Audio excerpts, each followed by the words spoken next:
సరే, సంతోషం. మరి ఈ సమయం కుటుంబాల కొరకు ఒక ప్రత్యేకమైన సమయాన్ని మనం కలిగి ఉంటాం. చాలా జాగ్రత్తగా మీరు వింటే ఎవరి కుటుంబాన్ని గురించి వాళ్ళే ఆలోచించుకోవడానికి ప్రభు మనకు అనుగ్రహించిన మంచి సమయం. సరిగా దీన్ని మనం సద్వినియోగం చేసుకుంటాం. సామెతల గ్రంథం 24వ అధ్యాయం 30వ వచనం నుంచి 34వ వచనం వరకు మార్చి చదువుదాం. నేనొక వచనం చదువుతాను, మీరొక వచనం చదవండి. బైబిల్ దేవుడు కుటుంబాల దేవుడు. The God of Bible is God of families. Bible దేవుడు కుటుంబాల దేవుడు. ఆయన కుటుంబాల మీద లక్ష్యమున్నవాడు. ఏదైనా తోటలో ఆయన ఉంచిన ఆ మొదటి కుటుంబంలో ఒక వ్యక్తిని గూర్చి ఇలా ప్రశ్నించాడు. కయ్యూను, నీ తమ్ముడైన హేబేల్ ఎక్కడా అన్నాడు. అలాగనే ఒకని భార్య నవ్వుతూ ఉంటే, ఏమయ్యా నీ భార్య నవ్వనేలా అని ప్రశ్నించాడు. ఇట్లా దేవుడు కుటుంబాల మీద లక్ష్యం ఉన్నట్టు, కుటుంబాలలో ఉన్న ప్రతి వ్యక్తి మీద అతను శ్రద్ధ వహించినట్లు పరిశుద్ధ గ్రంథంలో కనబడుతుంది. అంతెందుకండి, ఒక వ్యక్తికి ప్రభు రక్షణ అనుగ్రహించినాడు అనుకోండి, రక్షణ అనేది ఫ్యామిలీ ప్యాకేజ్. అది ఒక వ్యక్తికి కొరకు మాత్రమే పరిమితమైంది కాదు. అందుకనే పౌలు శీలలు చెరసాల అధిపతి అయిన ఆ జైలర్తో మాట్లాడుతున్నారు. నీవు ప్రభువైన యేసునందు విశ్వాసముంచుము, అప్పుడు నీవును నీ ఇంటి వారును. చూసారా, ఇంటి వారు చేశారు. జక్క ఇంటిలో యేసు ప్రభు వారు ఉంటూ ఇలాగన్నారు, ఇతడును నిజముగా అబ్రహాము కుమారుడే, నేడు ఇతని ఇంటికి ఏమొచ్చి ఉన్నది? రక్షణ వచ్చి ఉన్నది. అక్కడ ఇల్లు అది చాలా ప్రాముఖ్యమైనది. బైబిల్ దేవుడు కుటుంబాల దేవుడని ఇలాంటి విషయాలన్నీ చదువుతుంటే మనకు అర్థమవుతూ ఉంటుంది. దేవుడు కుటుంబాల మీద లక్ష్యం ఉంచినవాడు, కుటుంబాల మీద శ్రద్ధ ఉంచినవాడు. ఇక్కడ కుటుంబాలుగా కూర్చున్న మనం ఈ కుటుంబాల విషయమై కొన్ని సంగతులు మనం తెలుసుకోవలసి ఉంటుంది. అది మీతో చెప్పడానికి సామెతల గ్రంథం 24వ అధ్యాయం ఒక 5 వచనాలు మనం చదువుకున్నాం. రాజైన సొలొమోను కుటుంబాన్ని చేనుతోను, రాజైన సొలొమోను కుటుంబాన్ని ద్రాక్ష తోటతోనూ పోల్చాడు. అమ్మ వింటున్నారు? కుటుంబం ఎలా ఉంటుంది? ఒక చేను లాంటిది. కుటుంబం ఎలాంటిది? ఒక ద్రాక్ష తోట లాంటిది. మీరు పరమగీతం 2వ అధ్యాయం చూసిన గుంటనక్కలు చొరబడి ఆ ద్రాక్ష తోటను పాడు చేస్తున్నాయి అని చెప్పినప్పుడు మళ్ళీ ద్రాక్ష తోట కుటుంబంతోనే పోల్చబడింది. సరే, ఇక్కడ సొలొమోను ఇప్పుడు మాట్లాడినటువంటి మాటలు చూస్తే, నేను సోమరవాని చేను నేను దాటిరాగా, తెలివిలేని వాని ద్రాక్ష తోట నేను దాటిరాగా, దాని అందంతట ముండ్ల తొప్పలు బలిసి ఉండెను, దూలగుండ్లు దాన్ని కప్పి ఉండెను, దాని రాతి గోడ పడి ఉండెను అని రాసి ఉంది. ఈ చేనులో, ఈ ద్రాక్ష తోటలో ఏమిటి పరిస్థితి అంటే, ప్రియులారా, ముళ్ళ తొప్పలు బలిసిపోయాయంట. వీడు సోమరోడయ్యాడు, వీడు తెలివిలేనోడయ్యాడు. తన చేను, తన ద్రాక్ష తోట తను కనిపెట్టి చూసుకోలేకపోయాడు, కునికాడు, నిద్రపోయాడు. ఆ చేనులో ద్రాక్ష తోటలో ముందు ముళ్ళ పొదలు అవి బలిసిపోయినాయి. తర్వాత ద్రాక్ష తోటలో ఆ చేనులో దూలగుండ్లు కమ్మేసినాయంట. దాని చుట్టూ ఉండే 4 గోడల ఏమంటే రాతి గోడ, అది కాస్త అది అట్లా పడిపోయిందంట. రాతి గోడ పడిపోయింది. ఈ 3 మీరు చాలా జాగ్రత్తగా గమనించండి. ప్రతి కుటుంబంలో ఉన్న భర్త, భార్య, వీరు సోమరోళ్ళైతే, వీళ్ళు తెలివిలేని వాళ్ళైతే, వారి కుటుంబం అనే చేనిలో, వారి కుటుంబం అనే ద్రాక్ష తోటలో ముళ్ళ పొదలు బలిసిపోతాయి. అర్థమవుతుంది నేను చెప్పే మాట? ముళ్ళ పొదలు ఏమవుతాయి? బలిసిపోతాయి. ఈ ముళ్ళ పొదలు ఏం చేస్తాయి అంటే కుటుంబ సారాన్ని అవి లాగేస్తాయి. చేనులో మొలిచినటువంటి ఈ ముళ్ళ పొదలు చేను యొక్క, ద్రాక్ష తోట యొక్క సారాన్ని ఎలాగైతే లాగేస్తాయో, కొన్ని కుటుంబాల్లో ముళ్ళ పొదలు అవి బాగా మొలిచి ఆ ముళ్ళ తుప్పలు బాగా పెరిగి ఆ కుటుంబ సారాన్ని లాగేస్తాయి. కనుక ఆ ముళ్ళ తుప్పలు మన కుటుంబాల్లో ఉన్నాయా లేక బలిసిపోయాయా అనేది మనం కొంచెం తెలివైన వాళ్ళంగా, చురుకైన వారంగా దాన్ని చూచి మన జాగ్రత్తలు తీసుకోకపోతే మన కుటుంబం అది అబాస పాలైపోతుంది. అలాగనే ఈ చేని, ఈ ద్రాక్ష తోట మీద ప్రియులారా దూలగుండ్ల చెట్లు అవి కమ్మేసినాయంట. దూలగుండ్లు అట్లా కమ్మేస్తే ఈ చేను, ఈ ద్రాక్ష తోట యొక్క అభివృద్ధి అణిచివేయబడుతుంది. దాని అభివృద్ధి అణిచివేయబడుతుంది. ముళ్ళ తొప్పలేమో సారాన్ని లాగేస్తాయి, చూసారా? దూలగుండ్ల చెట్లేమో అభివృద్ధిని అణిచేస్తాయి. ఆ తేనె ద్రాక్ష తోట విషయంలో ఈ దూలగుండ్లు ఎలా ఉన్నాయో చాలా కుటుంబాల మీదకు ఇప్పటికే దూలగుండ్లు కమ్మేసినాయి. అది కూడా కొంతమంది తెలుసుకోకుండానే ఉంటారు. అవేంటో తర్వాత చెప్తాను. ఆ చేను చుట్టూ 4 రాతి గోడలు 4 వైపులా ఉన్నట్టు, ఆ ద్రాక్ష తోట చుట్టూ 4 చక్కని రాతి గోడలు ఉన్నట్టు మన కుటుంబము చుట్టూ ఆ ప్రాకారం, ఆ రాతి గోడలు మనం నిర్మించుకోవాలి. కనుక ఆ రాతి గోడ పడిపోయినా గాని ఇతగాడు ఒక సోమరోడు అయ్యాడు గనక, ఈవిడ గారు ఒక తెలివిలేనిది అయ్యింది గనక రాతి గోడ పడిపోతే దాన్ని అలాగే వదిలేశారు. ఇప్పుడు గుంటనక్కలు చొరబడి ఈ చేనును ద్రాక్ష తోటను కురికి పడేసినట్లుగా మన కుటుంబ జీవితాలను దుష్టుడు వాని దూతలు వారు కురికి పడేస్తున్నారు. కానీ చాలా మందికి ఇంకా తెలివి లేదు, చురుకు లేదు. సోమరులలాగా తెలివి లేనిలాగా ఉంటూ మిగిలిపోతూ ఉండడం అది చాలా దురదృష్టకరం, అది చాలా శోచనీయం.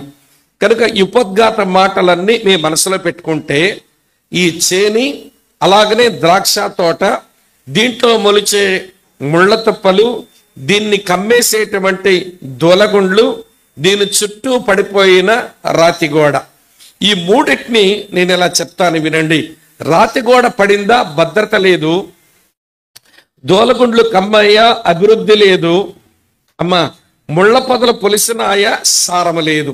సారాన్ని లాగేసేటువంటి ముళ్ళ తుప్పలు, అభివృద్ధిని అణిచేసేటువంటి దోలగుండ్లు, ప్రియుల భద్రత లేకుండా అయిపోయే పడిపోయిన రాతి గోడలు చాలా కుటుంబాల జీవితంలో కనబడుతున్నాయి ఈ దినాల్లో. కాబట్టి నేను చెప్పే విషయాలు కొన్ని సున్నితమైన ఉంటాయి. కాబట్టి ఇది ఆయన వల్లే ఇలా జరిగిందని మీరు కానీ, దానివల్లనే జరిగిందని ఇతగాడు కానీ అనుకోవడానికి వీల్లేదు. కుటుంబం దేవుడు మీ ఇద్దరికీ కలిసి ఇచ్చాడు. కుటుంబ జీవితం ఎందుకు ఇచ్చినాడు దేవుడు అంటే, సరే ఇది పెళ్లి కాదు, అయినా పెళ్లి ప్రసంగంలా కొన్ని మాటలు చెప్పాలి. కుటుంబంగా దేవుడు వివాహం చేసి కుటుంబ జీవితం ఎందుకు ఇచ్చినాడు అంటే, నేను అప్పుడప్పుడు అడుగుతుంటారు, మీ పెళ్లి చేసుకుంటున్నారు కదా, మీ పెళ్లి ఎందుకని? పెళ్ళెందుకేంటి, పెళ్లి చేసుకోవాలంతే అంటాడు. ఒరే పెళ్ళెందుకో తెలిసి చేసుకోవాలి కదా, నీకు పెళ్ళెందుకు అంటే కొంతమంది జవాబు ఉండదు. కొంతమంది దగ్గర ఉండే జవాబు ఏంటో తెలుసా? నాకు వయసు వచ్చింది కాబట్టి పెళ్ళవుతుంది అనుకుంటారు, అందుకొరకు పెళ్లి కాదు. వింటున్నారా లేదా మీరు? తర్వాత వయసు వచ్చింది, శరీరంలో కొన్ని కోరికలు రేగుతాయి కాబట్టి ఆ శరీర కోరికలు తృప్తిపరచుకోవడానికి మాత్రమే నాకు పెళ్ళి అనుకుంటారు. అది కూడా నిజం కాదు. మరి కొంతమంది అనుకుంటారు, మా పెళ్లి చేయవలసిన బరువు బాధ్యతలు అమ్మా నాన్న మీద ఉంటాయి కాబట్టి వారు బరువులు దించుకోవడానికి మా పెళ్లి చేస్తున్నారు అనుకుంటారు. అది కూడా నిజం కాదు. పెళ్లి నీకు వయసు వచ్చిందని కాదు, పెళ్లి నీ కోరికలు తృప్తిపరచుకోవడం కొరకు మాత్రం కాదు, పెళ్లి మీ అమ్మా నాన్నల బరువులు దించుకోవడానికి కాదు. బైబిల్ గ్రంథంలో దేవుని మనసులో పెళ్లి చేసి మన కుటుంబంగా దేవుడు ఎందుకు కట్టినాడనంటే, మొదటి మాట పెళ్లి అది దేవుని సంకల్పం. మీరు చదువుతారుగా, పెళ్లిల్లో నరుడు ఒంటరిగా ఉండుట మంచిది కాదు. ఏది మంచిది కాదు? ఒంటరితనం మంచిది కాదు. మీరు మారు మనసు పొంది రక్షించబడి బాప్తీసం పొంది సంఘములో చేర్చబడి పెళ్లి వరకు వచ్చిన మీరు ఒంటరిగా ఉన్నంత వరకు దేవునికి నచ్చని ఒంటరితనం నీ దగ్గర ఉంది. పెళ్లిల్లో ఏం జరుగుతుందంటే, నీ దగ్గర దేవునికి నచ్చని ఆ లోన్లీనెస్, ఒంటరితనం అనేది తీసివేయబడ్డానికే మొదటగా పెళ్లి దేవుని సంకల్పం. ఇది మొదటి మాట. రెండవ మాట, పెళ్లి ఈ స్త్రీ పురుషులను సంపూర్ణులుగా చేయడానికి జరుగుతుంది. ఒక స్త్రీ సంపూర్ణ స్త్రీ ఎప్పుడవుతుంది? అమ్మవకపోతే. ఒక పురుషుడు సంపూర్ణ పురుషుడు ఎప్పుడవుతాడు? ఇతను నాన్నవ్వకపోతే. ఇప్పుడు మీరే చెప్పండి, ఒక స్త్రీ లేకుండా పురుషుడు నాన్నెట్లవుతాడండి? ఒక స్త్రీ పురుషుడు లేకుండా అమ్మెట్లవుతుందండి? ఈ స్త్రీ సంపూర్ణ స్త్రీ అంటే అమ్మ అవ్వాలంటే తనకు జీవిత భాగస్వామి ఉండాలి.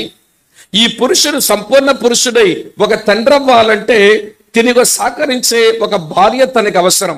కనుక పెళ్ళెందుకు అంటే, ఈ స్త్రీ పురుషులను దేవుడు సంపూర్ణులుగా చేయడానికి. వింటున్నారా లేదా? మొదటిది ఏంటి? దేవుని సంకల్పం. రెండవది, దేవుడు సంపూర్ణులుగా చేయడానికి చేస్తున్నాడు పెళ్లి. మూడో సంగతి చెప్తాను. పెళ్లి ఎందుకంటే మనం ఒకరితొకరు సావాసం చేయడానికి. సావాసం అంటే ఒకరి కష్ట సుఖాల్లో మరియొకరు, ఒకరి సుఖ దుఃఖాల్లో మరియొకరు పాలు పంపులు పొందడం. అమ్మా అర్థమవుతుందా నా మాటలు? భర్త యొక్క సుఖ దుఃఖాల్లో భార్య, భార్య యొక్క కష్ట నష్టాల్లో భర్త పాలిభాగస్తులం అనుకుంటూ సావాసం చెయ్యాలి. సావాసం ఎప్పుడు బాగుంటుందో చెప్పనా మీకు? 1 యోహాను పత్రిక 1వ అధ్యాయం 7వ వచనంలో ఉంటుంది. 1 యోహాను 1:7లో, ఆయన వెలుగులో ఉన్న ప్రకారం మనమును వెలుగులో నడిచినట్లయితే అన్యోన్య సావాసం గలవారమగుదము. చూసారా, ఆయన వెలుగు కనుక మన వెలుగులో నడిస్తేనే మనం అన్యోన్య సావాసం గలవారం అవుతాం. మీరు సావాసం చేయడానికి పెళ్లి చేస్తున్నప్పుడు మీ ఇద్దరు అన్యోన్యమైన సావాసం కలిగి ఉండాలి అని బైబిల్ చెప్తున్నప్పుడు మరి మీ జీవితం వెలుగులో నడవాలి. వెలుగులో నడవడం అంటే చీకటి లేకపోవడం, లేదా దాపరికాలు లేకపోవడం, లేదా అరమరికలు లేకపోవడం. కొంతమంది భలే దాపరిక జీవితం జీవిస్తారు, అరమరికలు జీవిస్తారు. అది చాలా ప్రమాదకరమైన విషయం. అన్యోన్య సావాసం ఉండదు. వింటున్నారా లేదా? ఏమండి, అన్యోన్య సావాసం కలిగి ఉండాలనంటే వినండి ప్రియమిత్రులారా, ఏమండి వెలుగులో నడవటం నేర్చుకోవాలి. అందుకే సావాసం చేయడం కొరకు దేవుడు పెళ్లి చేస్తున్నాడు. 3 చెప్పాం. మొదటిదేమో సంకల్పం, ఇది. రెండవదేమో సంపూర్ణులుగా చేయబడ్డాలి. మూడవదేమో సావాసం చేయడానికి. నాలుగవది భాగస్వామ్యం చేయాలని మీకు పెళ్లి చేశాడు. ఒక భాగస్వామ్య వ్యాపారంలో ఒకరు తెలియకుండా ఒకరు తీర్మానాలు చేయకూడదు. చేస్తే ఆ వ్యాపారం కాస్త కూలిపోతుంది. అలాగనే కుటుంబ జీవితంలో కూడా భార్యాభర్తలు ఒకరు తెలియకుండా ఒకరు తీర్మానాలు చేయకూడదు, పనులు చేయకూడదు. చేస్తే కుటుంబం ముక్కలైపోతుంది. నాకు బైబిల్లో ఒక అమ్మ నచ్చింది. ఆవిడికి పరిశుద్ధాత్మ దేవుడు గనురాలు అని పేరు పెట్టాడు. దేని బట్టి గనురాలు? డబ్బున్న ఆవిడే, లేకపోతే ఇంటి మీద దేవుని సేవకుని గది కట్టించేద్దాం అందంటే ఆమె పేదరాలేం కాదు, డబ్బున్న ఆవిడే. అలాగనే ఒక సేవకునికి ఇల్లు కట్టించుదాము అని అనుకుందంటే భక్తి పర్రాలి. డబ్బున్న ఆవిడ భక్తి పర్రాలని దేవుడు గనురాలు అని రాశాడని నేను అనుకోవడంలా. మరి ఎందుకు రాసినాడు గనురాలు అని అంటే, ఆమె ఏది చెయ్యాలనుకున్నా తన పెనిమిటను సంప్రదిస్తుంది. భర్త దగ్గరకు వచ్చి అంటుంది, ఏమండి మన ఇంటికి వచ్చుతూ పోవచ్చున్నవాడు భక్తి గల దైవజనుడని నెరుగుదును, ఆయనకి మన ఇంటి మీద గది కడదాం. అక్కడ ఒక మంచం, అక్కడ ఒక బల్ల, అక్కడ ఒక దీపవృక్షం అన్నీ పెట్టి మనం ఆయనకు ఆతిథ్యం ఇద్దాం. ఆయన మన ఇంటికి రావడం ఆశీర్వాదకరంగా ఉంటుందని ఆమె తన పెనిమిటని సంప్రదిస్తుంది. అందుకే దేవుడు ఆమెను గనురాలు అన్నాడు.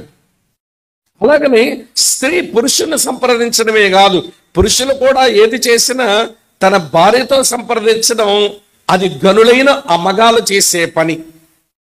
బైబిల్లో ఒక ఆయన ఉంటాడు, యాకోబు. ఒకసారి తన భార్యా బిడ్డలు కూర్చోబెట్టి అన్నాడు, మీ నాన్నగారి కటాక్షం నిన్న మొన్న నా మీద ఉన్నట్టు ఇప్పుడు లేదు. ఇప్పుడు ఇస్సాకు మా నాన్నగారింటికి వెళదామనిపిస్తుంది, మీరేమంటారో చెప్పండి అన్నాడు. అరే, మగవాడయ్యుండి ఆడాలను సంప్రదించడం ఏంటి? సంప్రదించాలంతే. ఎందుకంటే ఆమె నీతో పాటు జీవమనే కృపావరములో పాలిభాగస్తురాలు. కొంతమంది మూత మీద మేసం ఉన్న మగాడుకున్న అనవసరమైన పౌరుషం ఏంటన్నట్టు తను నేనెందుకు చెప్పాలి? మరి ఎవరు చెప్తావు నువ్వు? ఎవరు నీ కుటుంబ భాగస్వామి? నీ పార్ట్నర్ ఎవరు? మరి ఆమెగా చెప్పకుండా నువ్వు తీర్మానాలు చేస్తే ఎట్లా? నీ భర్తగా చెప్పకుండా నువ్వు తీర్మానాలు చేస్తే ఎట్లా? ఈరోజు చాలా కుటుంబాలు పరపక్షాలతోనే ప్రియులార మనుషులు కనబడుతున్నారు. మేము చూస్తుంటే మనుషులు పక్క పక్కనే ఉంటున్నారు, కానీ మనసులు పక్క పక్కనే లేవు, మైలు మైలు దూరంలోకి పోయి ఉంటున్నాయి. మన విజయనగరం జిల్లా సామెత ఒకటి ఉంటుంది కదా, ఎద్దు ఎండకలాగా, ఎలాంటివి తెలుస్తాయి? ఎద్దు ఎండకలాగా, పోతు నీడకలాగా. ఈవిడ గారి మనసు ఒకటి, ఈయన గారి మనసు ఒకటి. మళ్ళీ మనుషులు పక్క పక్కనే కూర్చొని కనబడ్డారు. అబ్బా ఎంత ఆదర్శ దంపతులు అనుకుంటాం. ఉత్తుదే, వీళ్ళు అలా బయటికి అలా కనబడుతున్నారంతే, కానీ బయటికి మంచు పర్వతాల్లాగా తెల్లగా చల్లగా ఉన్నట్టు కనబడతారు, కానీ లోపల అగ్ని పర్వతాలు మండిపోతా ఉంటాయి. అందరి మధ్యలోకి వచ్చినప్పుడు అవమానం అయిపోతామని మేము మంచి భార్యాభర్తలం అన్నట్టు భుజం భుజం తగిలించుకొని నిలబడతారు. వాళ్ళ ఇంటికి వెళ్తే డైనింగ్ టేబుల్ మీద గిన్నె గిన్నె గుద్దించుకొని తింటారు. ఆ పరుపు మీద వారి శరీరాలు ఏకం చేసుకుంటారు, కానీ వారి మనసులు ఏకంగా లేవు. అమ్మ, అర్థమవుతున్నాయి నా గోడు? అర్థమవుతుందా? ఎందుకంటే సరైన భాగస్వామ్యం చేయటం లేదండి. ఈయనన్ని చెప్పడు, ఈవిడన్ని చెప్పదు. ఈయన చేయాలనుకుని ఈయన చేసుకుపోతాడు, ఈవిడ చేయాల్సింది ఈమె చేసుకుపోతుంది. అది ఎలా ఉందనంటే అది సంసారం లాగా లేదు. అమ్మ, వింటున్నారా ఈ మాట? పెళ్ళెందుకు అంటే దేవుని సంకల్పం కాబట్టి. పెళ్ళెందుకు అంటే నిన్ను సంపూర్ణునిగా చేయడానికి, పెళ్ళెందుకు అంటే మీరు సావాసం చేయడానికి, పెళ్ళెందుకు అంటే మీరు భాగస్వామ్యం చేయడానికి, మరి పెళ్ళెందుకంటే మీరిద్దరూ కలిసి ఫలించడానికి. ఏంటమ్మా, మీరిద్దరూ కలిసి ఏం చేయాలా? ఫలించాల. మీ పోలికలో మీ స్వరూపంలో మరొక బిడ్డకు జన్మనిచ్చి ఆ బిడ్డను కాస్త దేవుని కొరకు అందించే ఫలభరితమైన తల్లిదండ్రులుగా మారాలని దేవుడు మన కుటుంబ జీవితం ఇచ్చాడు. ఈ కుటుంబాన్ని గురించి, ముఖ్యంగా క్రైస్తవ కుటుంబాన్ని గురించి పౌలు భక్తులు ఎఫెసీ పత్రిక 5వ అధ్యాయంలో రాసి పిల్లల్లో చదివేస్తుంటారు గలగల గలగలగల. కానీ పెద్ద ఆలోచించారు, అలవాటైపోయింది, పెళ్ళిళ్ళు చదువుతారులే అన్నట్టుగా. కానీ మీరు ఆ వాక్య భాగం గమనిస్తే వింటున్నారా లేదా? మీరు భర్త భార్యల సంబంధాన్ని గురించి రాస్తూ భర్తలారా మీ భార్యలను ప్రేమించండి అన్నాడు, భార్యలారా మీ భర్తలకు లోబడిండండి అన్నాడు. తర్వాత తల్లిదండ్రులారా మీ పిల్లలను ప్రభు యొక్క బోధలో శిక్షలు పెంచండి అన్నాడు, పిల్లలారా మీ తల్లిదండ్రులను గౌరవించండి అన్నాడు, యజమానులారా మీ పనివారికి సరిగా జీతాలు ఇవ్వండి అన్నాడు, ఓ పనివారులారా మీ యజమానులకు నమ్మకంగా సేవ చేయండి అన్నాడు. చూసారా, భార్యాభర్తల బంధం రాశాడు, తల్లిదండ్రుల పిల్లల బంధం రాశాడు, తర్వాత యజమాని దోసల బంధం రాశాడు. ఇలా ఫ్యామిలీ అంతటి గురించి రాసే ముందు పైన ఒక మాట రాశాడు ఆయన. ఎఫెసీ 5:18లో ఏమన్నాడో తెలుసా అండి? మీరు మద్యముతో మత్తులై ఉండకూడదు కానీ మీరు ఆత్మపూర్ణులై ఉండండి అన్నాడు. కుటుంబాన్ని గురించి రాయక మునుపు ఆత్మను గురించి రాశాడు. తర్వాత కుటుంబం అంతటి గురించి రాసిన తర్వాత 6వ అధ్యాయం 11వ వచనంలో తుదకు ప్రభు యొక్క శక్తిని బట్టి మీరు అపవాది తంత్రాలను ఎరిగి అపవాదిని జయించండి అన్నాడు. కింద అపవాది గురించి రాశాడు, పైనేమో ఆత్మ, కిందేమో అపవాది. అమ్మ వింటున్నారా?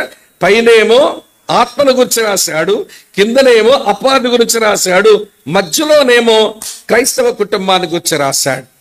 నీ కుటుంబం దేవుని ఆత్మ పర్యవేక్షణలో ఉండకపోతే అది ఆ సాతాను యొక్క నోట చిక్కుద్ది. కింద వాడున్నాడు, పైనేమో ఆత్మ, కిందేమో అపవాది, మధ్యలో మన కుటుంబాలు ఉన్నాయి. మన కుటుంబాలు ఆత్మ పర్యవేక్షణలో ఉంచుకోకపోతే అవి అపవాది నోట్లో చిక్కుతాయి.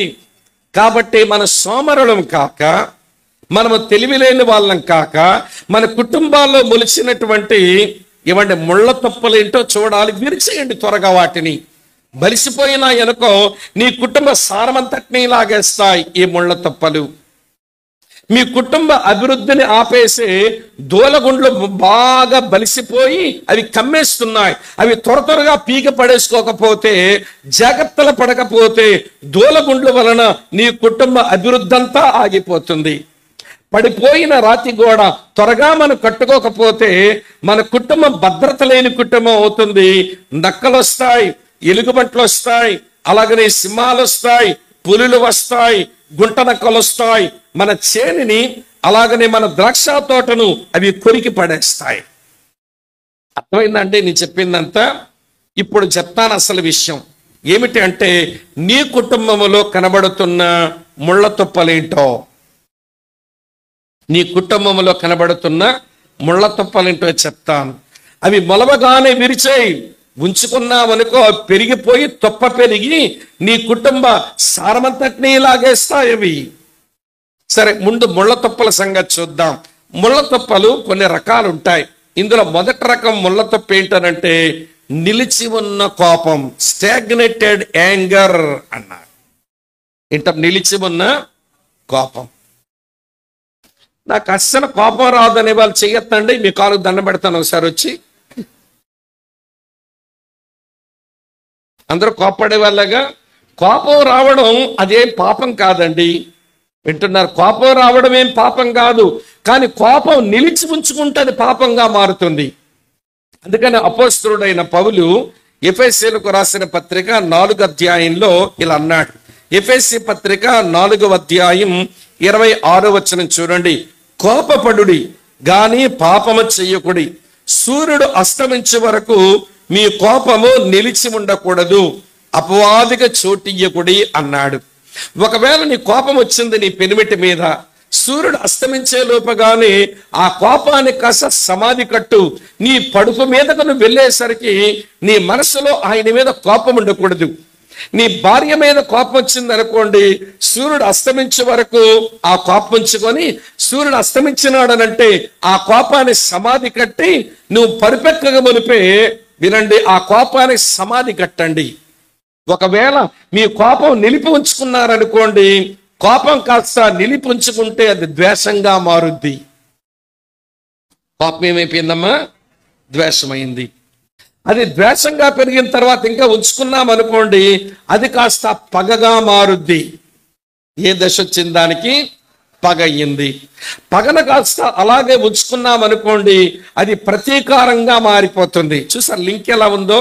ఎక్కడికి వచ్చింది ఇప్పుడు? అది ప్రతీకారంగా ఉంది. ప్రతీకారం అలాగే ఉంచుకున్నాం అనుకోండి, చివరికి అది నరహత్యగా మిగిలిపోతుంది. ఆ మనిషిని చంపేయడానికి కూడా వెనకాడం. వింటున్నారా? ఒక ఆయన తన భార్యను చంపినాడు అంటే కారణం, అంతకుముందు ఏదో ప్రతీకారంతో రగిలిపోయాడు వీడు. ఆ ప్రతీకారంతో రగిలిపోక మునుపు తన భార్య మీద ఏదో పగబట్టాడు వీడు.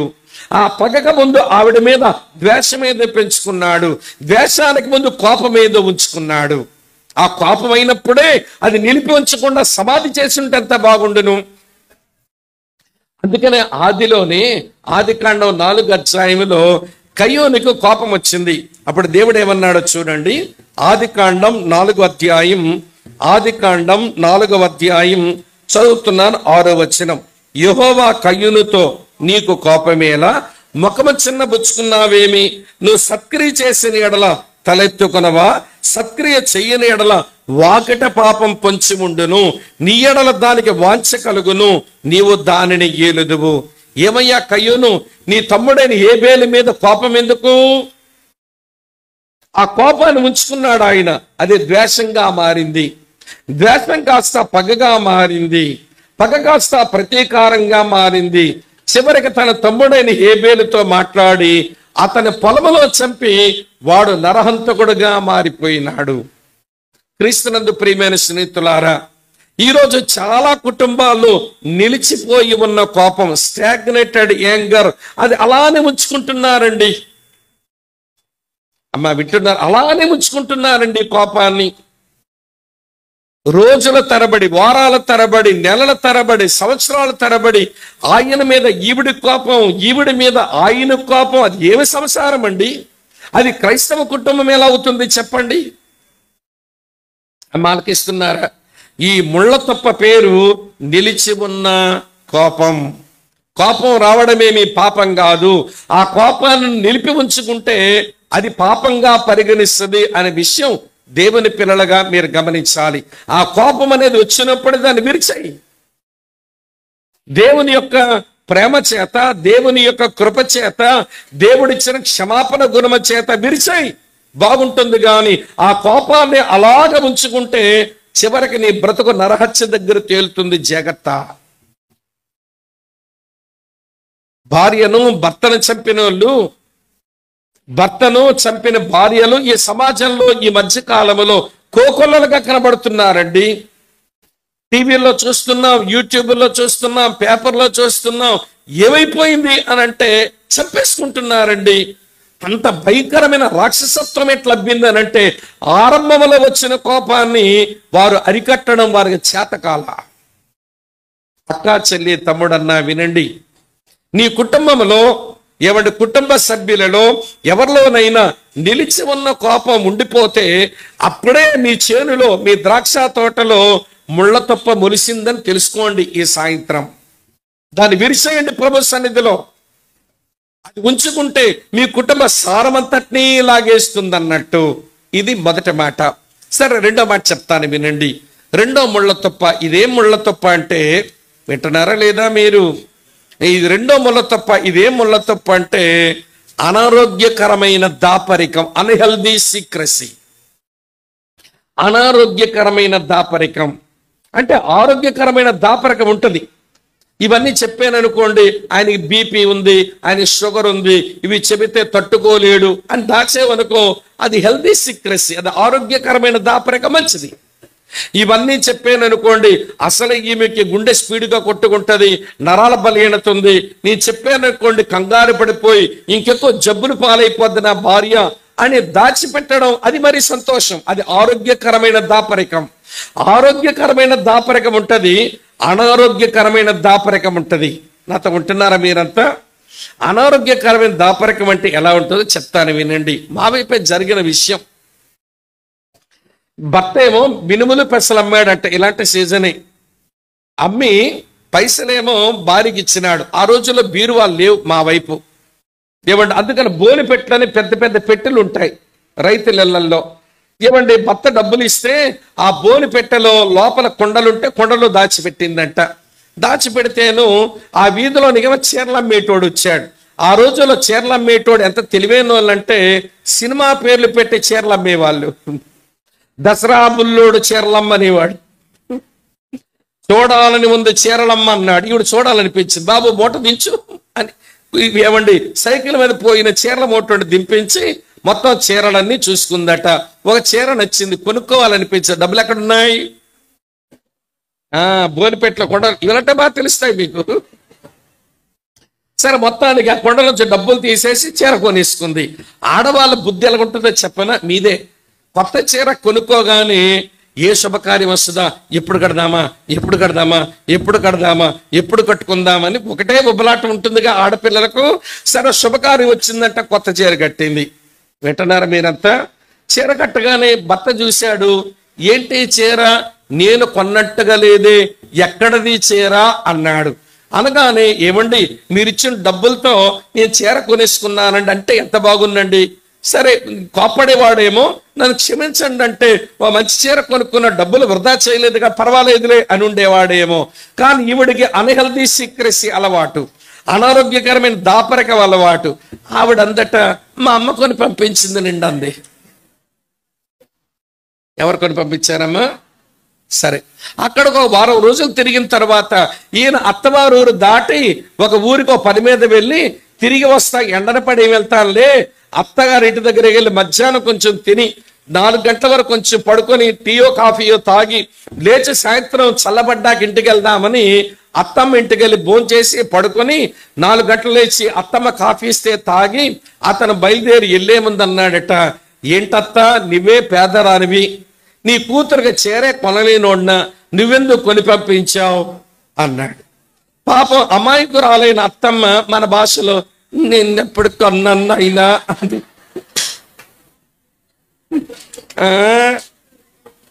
ఇక మనోడు కాడు స్పీడ్గా పడుతున్నా ఇంటి వైపు.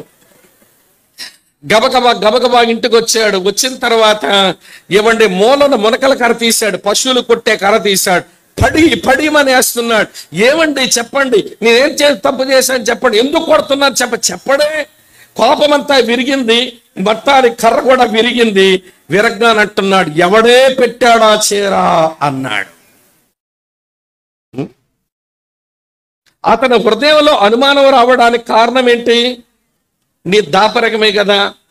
ఈరోజు ఎన్ని కుటుంబాలండి దాపరికంతో చాలా విషయాలు దాచి అవన్నీ ఒకసారి వెలుగులోకి రాగానే హృదయాలు పగలగొట్టుకుంటున్నారు, సంసారాన్ని కుక్కలు చింపిన విస్తరగా చేసుకుంటున్నారు. వద్దొద్దు. దాపరికం ఇందాక చెప్పాను, 1 యోహాను 1:7 ప్రకారం ఆయన వెలుగులో ఉన్న ప్రకారం మనమును వెలుగులో నడిచినట్లయితే అన్యోన్య సావాస్యం కలిగి ఉంటాం. మనం నమ్మిన దేవుడిలో చీకట లేదు, దాపరికం లేదు. మనలో కూడా చీకట్లో దాపరికాలు మంచివి కావు. సరే, ఈవిడ సంగతి అట్లా ఉంచండి. మగాళ్ళకి భలే దాపరికాలు ఉంటాయి. ఏమంటే సాయంత్రం కొంచెం బయలుదేరి ఏదో బయటికి వెళ్ళబోతున్నాడు. ఈవిడ అడిగింది, ఎక్కడకండి అని అడుగుదా. మరి ఆవిడ అడగకపోతే దారిని పోయిన దానం అడుగుద్దా ఎక్కడికి వెళ్తున్నామని? నీ భార్య కాబట్టి నువ్వు ఎక్కడికి వెళ్తున్నారండి అని అడిగింది. చెప్పడానికేమో ఏమి చిరాకో ఈ మొదనష్ట మగాళ్ళకి అంటాడు. ఇలాంటి కొంచెం నమ్మొచ్చునండి. చిరాకు పడినా కానీ అడిగిందని చిరాకు కానీ చెప్పడానికి పెద్ద ఇబ్బంది కాదు అనుకోవచ్చు అన్నమాట. కానీ కొంతమంది మాయిదార మగాళ్ళు ఉంటారే, వీళ్ళ సంగతి చెప్తాను వినండి. ఎక్కడికండి వెళ్తున్నారంటే అలాగా. ఇలాంటి మగాడిని ఇప్పుడు నమ్మకండి, దొంగోడీడు. వీడికి ఎక్కడికి వెళ్తున్నాడో తెలియదండి, చెప్పడం లేదు. వీడు మాయిదారోడు, మాయిలోడీడు. ఎక్కడికంటే అలాగా అంటాడు, అడ్రస్ లేనట్టు. ఇలాంటి మగాడు అస్సలు నమ్మకూడదు. ఈ బతుకు నిండా దాపరికమే అన్నమాట. అర్థమవుతుంది చెప్పే విషయం. కనుక ఇప్పుడు భర్తని నమ్మలేనటువంటి ఆడపిల్ల ఏం చేస్తుందండి? ఇప్పుడు ఆ సెల్ ఫోన్లో ఒక పెద్ద ఏమండి సందేశం పంపించింది ఒక అమ్మ. అసలు ఆవిడేం తెలివైందో అంటే, ఎంత తెలివైంది ఆమె. ఈ సౌత్ ఇండియన్ కాదులేండి, నార్త్ ఇండియన్ ఆమె. సౌత్ ఇండియన్ పెళ్లి చేసుకుంది.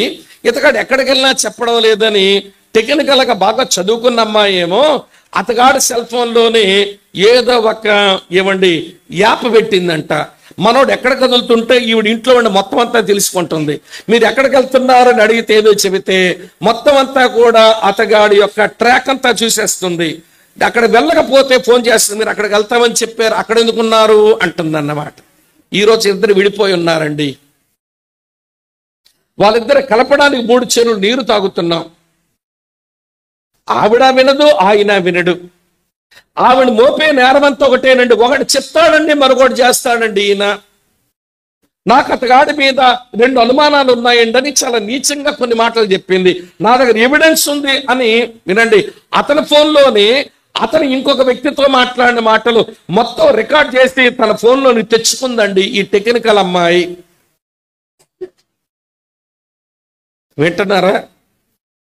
దాపరికం అది ఎప్పుడూ ప్రమాదమే. వెలుగులో జీవించు, పారదర్శకతో జీవించు. నీ జీవితం తెరిచిన పుస్తకం లాగుండని దాసి మూసి ఎన్ని రోజులు ఆగుతావు? ఏదో ఒక రోజు నిజం నిలకడగా బయటపడిపోతుంది. ఆ రోజున కుటుంబాలు చిన్న భిన్నమైపోతాయి.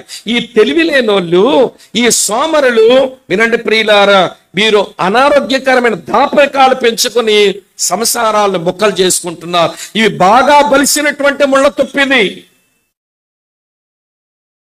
అనారోగ్యకరమైన దాపరికం అనేది ఇది బాగా బలిసిపోయిన ముళ్ళ తిప్పిది. త్వరలోనే దాన్ని ముగించకపోతే నీ కుటుంబ సారమంతటినీ కూడా లాగేస్తుంది అన్నట్టు. ఎన్ని చెప్పాను ముళ్ళ తుప్పలు? మొదటి ముళ్ళ తుప్ప నిలిచి ఉన్న కోపం, రెండో ముళ్ళ తుప్ప అనారోగ్యకరమైన దాపరికం. మూడో చెప్తాను వినండి. మూడవది ఏంటనంటే పరస్పరం అపనమ్మకత్వం. అపనమ్మకం, మ్యూచువల్ అంట్రస్ట్. ఒకరి మీద ఒకరి నమ్మకం లేకపోవడం. సంసారం అంటేనే ఒకరినొకరు నమ్ముకోవాలండి. అమ్మ వింటున్నారా? నా భర్తను నేను ఎందుకు నమ్మాలి అంటే, దేవుడు నాకు అనుగ్రహించిన మంచి భర్త, అతని వల్ల నాకే ఇబ్బంది ఉండదు, అతను ఎంతో నమ్మదగిన వాడు అని ఎంచుకోవడం ముందు నీకు రావాలి. అప్పుడు ప్రతిదాన్ని అనుమానంతో ప్రశ్నించావు. దేవుడు నాకు ఇచ్చిన భార్య ఈమె చాలా మంచిది, దేవుడు నన్ను ప్రేమించి ఇచ్చినాడు, ఈమెను నేను నమ్ముతున్నాను అని మగవాడు కూడా అనుకోవాలి. నేను ఒక ఒరియా మాస్టర్ ఎరుగుదును. ఏమండి, ఆయన మా అమ్మగారు, ఆ టీచర్ అమ్మగారు, ఆమె చాలా అందగత్తెని, ఈయన కూడా చాలా అందగాడే. అయితే అమ్మగారినేమో ఇంట్లో పెట్టి అలా బయటకు వచ్చి అక్కడ తాళం వేస్తాడు. అలాగ పెరట్లోనికి వచ్చి ఇటు తలుపేసి ఇటు తాళం వేస్తాడు. పాప ఆవిడకున్న దుఃఖం అంతా ఏంటనంటే, నా భర్త నన్ను నమ్మడం లేదు, నేనేం తప్పుడు జీవితం జీవిస్తానా, బయటకు వెళ్ళలేక పంజరంలో పక్షిని బిగించినట్లుగా తాళాలు వేస్తాడు అని ఆవిడ ఏడుస్తూ ఉంటుందట. వాళ్ళ ఇంట్లో ఆనంద్ అని ఒక అబ్బాయి ఉండేవాడు. అతను దగ్గర ఒకసారి మేము మాట్లాడుకుంటూ అంటాడు, సరే ఆయన ఆవిడ నమ్మకపోవడమే కాదన్నా, మీకు విషయం తెలుసా అన్నాడు. ఏంటనంటే ఈయన కూడా ఈవిడ నమ్మదంట. నీకెలా తెలుసు ఆనంద్ అంటే, సార్ వచ్చి బట్టలు హ్యాంగర్ తగిలించి వాష్రూమ్కి వెళ్ళి ముఖం కడుక్కోవడానికి వెళ్ళగానే తలుపేసుకొని బాత్రూంలో ఉండగానే ఈవిడ గారు చేసే పని ఏంటనంటే, అతని హ్యాంగర్కి వదిలిన చొక్కాను ఇటు అటు తిప్పుద్దట. ఎందుకు తిప్పుతుందంటే పొడవాటింటికి ఏదో తగిలిందేమో అన్నట్టు. పొడవాటి వెంట్రుక ఏదో తగిలిందేమో ఈ చొక్కాకని వెతుకుద్దంట. మళ్ళీ ఆ చొక్కాను కొంచెం స్మెల్ చేస్తుందట. దీనికి అంటుకున్న పౌడర్ వాసన ఇంట్లోని పౌడరా, ఇది అక్కడ బయట పౌడరా అని ఈవిడ వెతుకుద్దట. ఇది ఎలాగుందనంటే ఇసుక తక్కడి పేడ తక్కడి బరువు ఒకటే. ఆయన గారేమో ఈవిడి నమ్మడు, ఈవిడ గారేమో ఆయన నమ్మదు. ఇక ఆయన ఎవరితో మాట్లాడిన ఒక స్త్రీతో ఏమండి ఈవిడికి అనుమానం వచ్చేస్తుంది. ఈయన ఎవరితో పురుషులతో మాట్లాడితే ఆయనకు అనుమానం వచ్చేస్తుంది. ఇంత అనుమానాలతో బ్రతుకుతున్న వాళ్ళు మీ శత్రువుల పాలిటీషియన్లో అలా ఉంటాయి, పొలిటికల్ లీడర్స్ కదా ఉంటుంది, నమ్ముకోలేరు వారు ఎవరిని, వాళ్ళ పక్కనున్న మనుషులు కూడా నమ్మలేరు వాళ్ళు, ఎందుకంటే వీటి వలన ఎప్పుడైనా నాకు ప్రమాదం వస్తుందేమో అని అనుకుంటారు. పాలిటీషియన్స్ బుద్ధి ఫ్యామిలీ మెంబర్స్కి ఎందుకు వస్తుందండి? నా భార్య వల్ల నాకు నష్టం అని నువ్వెందుకు అనుకుంటున్నావు? నా భర్త వల్ల నాకు కీడు వస్తుందని నువ్వెందుకు అనుకుంటున్నావు? నాకు ఒక విషయం భలే నచ్చుద్దండి బైబిల్లో. మొదటి సమూయేలు గ్రంథం 18వ అధ్యాయంలో 3-5 వచనాలు చదవండి. అక్కడ యోనాతాను దావీదు గురించి మనం చదువుతాం. అమ్మా వింటున్నారా? యోనాతాను ఏం చేసినాడనంటే తన దగ్గర ఉన్నటువంటి ఖడ్గాన్ని, తన దగ్గరున్న విల్లును ఏమంటే దావీదు చేతికి ఇచ్చేశాడంట. వింటున్నారా లేదా? తన దగ్గరున్న ఖడ్గాన్ని, తన దగ్గరున్న విల్లును ఎవరి చేతికి ఇచ్చాడు? దావీదెవరయ్యా? మీ నాన్నకు శత్రువు. దావీదెవరు? మీ నాయనకు శత్రువు. శత్రుశేషము రుణశేషం ఉండకూడదు అనుకుని ఒకవేళ దావీదే నిన్ను చంపితే, అంటే యోనాతాను ఎంత బాగా నమ్మాడంటే దావీదుని, దావీదు వల్ల నాకు కీడు కలగదు, అందుకే నా ఖడ్గం ఇచ్చేసినా, నా కత్తి ఇచ్చేసినా, నా విల్లు ఇచ్చేసినా దావీదు వల్ల నాకేమీ కీడు కల. అతను దైవజనుడు నాకు అర్థమైపోయింది, దేవుని చేత అభిషేకించబడిన వాడు నాకు అర్థమైపోయింది, అతను దేవుని కొరకు బతకాల్సిన మనిషి నాకు అర్థమైపోయింది, అతని వల్ల నాకే కీడు జరగదని యోనాతాను నమ్మాడే. కాబట్టి అతని శత్రువు కొడుకునైనా ఇదిగో కత్తి తీసుకో, ఇదిగో విల్లు తీసుకొని ఇచ్చాడు. ఎంత అద్భుతమైన పరస్పర నమ్మకం అండి అది. పరిశుద్ధాత్మ దేవుని పరిచర్య ఈ రోజుల్లో ఉన్నట్టు ఆ రోజుల్లో లేదు. అలాంటి రోజుల్లోనే దావీదు యోనాతానులు ఒకరినొకరు పరస్పరం అంత బాగా నమ్ముకుంటే, ఈరోజు యేసు ప్రభు నమ్మినానంటావు, మారు మనసు పొందినానంటావు, పరిశుద్ధాత్ముడు హృదయంలోకి వచ్చినాడంటావు, పరిశుద్ధాత్మ దేవుని సేవ నీకు ఉందని చెబుతున్నావు, కానీ నీ పెరిమిటి నమ్మవే. కొంతమంది మాయిదా రక్కలు, ఒరే నాన్న మీ డాడీ ఎటు వెళ్తున్నాడు కొంచెం వెళ్ళి చూడ్డాను, నీ కొడుకులో ఏం పోస్తున్నావో తెలుసా? విషం పోస్తున్నావు నువ్వు. మీ భర్తని చెక్ చేయమని వెనకాల నువ్వు పంపడంలో అతను నమ్మడం లేదని వాడికి తెలిసిపోతుంది. వాడి మనసులో నీ పెరిమిటి మీద విషబీజాలు నాటుతున్నావు అన్నమాట. ఒరే మీ మమ్మీకి మనం డబ్బులు ఇచ్చాను, వాళ్ళ అమ్మ నాన్న వచ్చారు, ఏం చేసేస్తుంది చూడరా, కొంచెం చూడరా, సిగ్గు లేకపోతే సరి. మీ అమ్మ నా కష్టార్జితం అంతా వాళ్ళ అమ్మ బాబుని పెట్టేస్తుంది, రా కొంచెం చెక్ చేయి మీ అమ్మని అని కొడుకు నేర్పిస్తున్నామంటే వాడి తల్లి మీద వాడి హృదయంలో విషబీజాలు నాటుతున్నారు కదండి తండ్రులు. అర్థమవుతుందా? నమ్ము, అపనమ్మకంతో చూడొద్దు. అపనమ్మకపు అద్దాలు పెట్టుకుంటే అవతలవన్నీ చాలా దరిద్రంగానే కనబడతాయి. నమ్మకమని అద్దాలు పెట్టుకుంటే అవతలవని క్లీన్ గానే కనబడతాయి. ఈ మధ్య ఎవరు వాట్సాప్ లో మెసేజ్ పెట్టారు, చదివాను. ఒక ఆవిడంట ప్రతిరోజు ఆ పొరిగింటి ఆవిడ మీద ఆడిపోసుకుంటూ ఉంటుందట. భర్త ముందే తిడతా ఉంటుందట ఆ పొరిగింటి ఆవిడ్ని. ఏంట్రా తిట్లు కారణం ఏంటో చూడండి, బట్టలు ఉతికింది కానీ ఆ బట్టలు ఉతకడం అండి, ఎంత నల్లగున్నాయవి, ఎంత అసహ్యంగా ఉన్నాయి, అది సరైన రంగులో లేవవి, ఏం ఉతికిందండి ఆవిడ, ఉతుక్కోవడం కూడా రాదండి అంటుందట. సరే ప్రతిరోజు తిడుతుంటే మొత్తానికి భర్త గమనించి, ఎందుకురా బాబు ఆమె అలా గుర్తుకుంటుంది బట్టలు, ఈవిడి కంట్లోనే ఆ బట్టలను అలా పడుతున్నాయి గమనిస్తే అతనికి అర్థమైంది, బట్టలు ఆవిడ బాగానే ఉత్తుకుంటుంది, ఈలింటి కిటికీ అద్దాల మీదనే మట్టి పేరుకుపోయింది దుమ్ము, ఈ దుమ్ములను చూడగానే ఆ బట్టలు మురిగ్గానే కనబడుతున్నాయట. రెండో రోజు ఆవిడ తిట్టక మునిపే ఇతగా నెమ్మదిగా ముందు లేచి కిటికీ అద్దాలన్నీ తుడిచేశాడంట. తుడగానే చూసింది, అబ్బా ఎంత బాగా ఉత్తుకుందో బట్టలు అందట. ఓసి పిచ్చి మొఖమా, రోజు ఆవిడ అలాగే ఉత్తుకుంటుంది. మన కిటికీలకు పేరుకుపోయిన దుమ్ము వలన ఆమె బట్టల్ని కొంచెం దుమ్ముతో ఉన్నట్టు అనిపించింది, కానీ ఆమె రోజు బాగానే ఉత్తుకుంటుంది. తల్లి అద్దాలు బాగులేవు. ఈరోజు చాలా మంది భార్యాభర్తలు అద్దాలు బాగులేవు. అపనమ్మకంతో పెనిమిటిని చూడడం, అపనమ్మకత్వంతో భార్యను చూడడం, వేరు వేరు అభిప్రాయాల్లోకి వెళ్ళిపోయి నెగిటివ్ మైండ్ క్రియేట్ చేసుకుని ముళ్ళ తప్పలు బాగా బలిసిపోయేలా చేస్తున్నారండి. బ్రదరు మీరు ఎన్నన్నా చెప్పండి, అతగాడు నేను నమ్మనండి అందా ఒక ఆవిడ.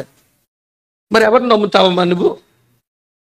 అతనితో సంసారం చేయడానికి నీకు పెళ్ళయింది, పిల్లలు కూడా పుట్టారు, నువ్వు నమ్మనంటే ఎట్లా? నువ్వు విన్నానని చెప్పండి బ్రదర్, నేను నమ్మను. ఏం బాబు నేను నమ్మలేనంటుందా ఆమె, ఏంటి సంగతి అంటే, ఆమె నమ్మాలంటే నన్ను ఏం చేయమంటారో చెప్పండి అంటున్నాడు ఈయన. ఏం చెప్పినా నాకు అక్కర్లేదు అంటుంది. మళ్ళీ ఎలా తీరుద్దండి తావు చెప్పండి నా? పోనీ ఆవిడ నమ్మాలంటే నేను ఏం చేయమంటారో చెప్పండి, మళ్ళీ చెప్పదంట. ఆలకిస్తున్నారా లేదా? కనుక పరస్పర నమ్మకం ఉండాలి. పరస్పర అపనమ్మకమే మన గృహాలలో మొలిచినటువంటి, వింటున్నారా అండి, మన గృహాల్లో మొలిచిన ముళ్ళ తొప్పలు బలిసిపోయినాయి. ఎన్నొచ్చాయి? మొదటిదేమో నిలిచి ఉన్న కోపం, చెప్పండి. రెండవదేమో ఏంటమ్మా? అనారోగ్యకరమైన దాపరికం. మూడవదేమో చెప్పడం ఏంటిది? పరస్పర అపనమ్మకం. నాలుగో సంగతి చెప్తాను వినండి. నాలుగో సంగతి ఏంటనంటే ఒకరి బలహీనతలను ఒకరు వాడుకోవడం. ఇది పెద్ద ముళ్ళ తప్ప. మనుషులు అన్నాక బలహీనతలు ఉంటాయి. ఒకరి బలహీనతలను ఒకరు వాడుకోవడం అది కుటుంబ లక్షణం కాదు. కుటుంబ సభ్యులం అంటే ఒకరినొకరు కట్టుకోవాలి కానీ ఒకరినొకరు కూల్చుకోకూడదు. నీ భర్తలో ఒక బలహీనత కనబడితే అతను ఎలా సహాయపడి అతని జీవితాన్ని కడుదునా అన్నట్టు ఉండాలి. నీ భార్యలో ఏదైనా బలహీనత కనబడితే దాన్ని ఎలాగ నేను సహాయపడి ఆమె జీవితాన్ని కడుదునా అన్నట్టు ఉండాలి. నీ పిల్లల జీవితంలో బలహీనత కనబడితే దాన్ని ఎలా బిల్డప్ చేయగలుగుతున్నా అని ఉండాలి. అంతేగాని వాళ్ళ బలహీనతలను వాడేసుకోకూడదు. నేను బైబిల్లో ఒక కుటుంబం గురించి చెప్తాను వినండి. వింటున్నారా లేదా? అర్థమవుతుందా? వ్యర్థమవుతుందా? నేను అప్పుడప్పుడు పెళ్ళిళ్ళలో కొంతమంది ప్రార్థన చేస్తుంటే వింటుంటాను. ప్రభువా ఈ కుటుంబాన్ని అబ్రాము సారాల్లాగా దీవించు అంటారు. బాగా నచ్చింది నాకు ఆ ప్రార్థన. ఏమండి ఎలిజబెత్ జకర్యాల్లాగా వాడుకోనని అంటారు, అది నచ్చింది ఆ ప్రార్థన. తర్వాత అకుల్లా ప్రిస్కిల్లా అలాగా దీవించునని అంటారు, ఆ ప్రార్థన కూడా నచ్చింది నాకు. పొరపాటు నేను ఉద్రేకంలో ప్రార్థన చేస్తూ ఇస్సాకు రెబెకాల్లాగా దీవించునాయని అంటారు, అదే నా నచ్చడం. ఇస్సాకు రెబెకాల పెళ్లి దేవుని చిత్త ప్రకారమే జరిగింది కానీ సంసారం దేవుని చిత్తమును ఉంచుకోలేకపోయారు వాళ్ళు. ఆమె అర్థమవుతుందా? వీళ్ళిద్దరు పెళ్లి చూపులు ఉన్నాయా? లేదు. వీళ్ళిద్దరు కట్న కానుకలు మాట్లాడుకున్నారా? లేదు. కనుక వీళ్ళ పెళ్లి దేవుని చిత్త ప్రకారమే జరిగింది కానీ సంసారం దేవుని చిత్తమును ఉంచుకున్నారా? ఇద్దరు కొడుకులకు పడదు. అమ్మ చచ్చిపోయినప్పుడు చిన్న కొడుకు దూరం అయ్యాడు. ఏమండి ఆ ఇంట్లో ఒకరు బలహీనతలు ఒకరు వాడేసుకుంటున్నారండి. అది డిస్ఫంక్షనల్ ఫ్యామిలీ, అది స్తంభించిపోయిన కుటుంబం. కుటుంబం అంటే అలా ఉండకూడదు. ఇక్కడ ఉన్నారా లేదా? చెప్తాను విన్న. పెద్దాడు ఆకలితో ఉండలేడు. ఎవరు? ఏశావు. తమ్ముడేమో చిక్కుడుకాయల కూర వండితేను, తమ్ముడా ఎర్ర ఎర్రగా ఉన్న కూర కొంచెం పెట్టరా అని అడిగితే వాడన్నాడు, నీ జ్యేష్ఠత్వం నాకు ఇస్తావా, నేను చిక్కుడుకాయల కూర పెడతానన్నాడు. ఏశావు అంటాడు, సావబోతున్నాను రా, ఆ జ్యేష్ఠత్వం నాకెందుకు అన్నాడు.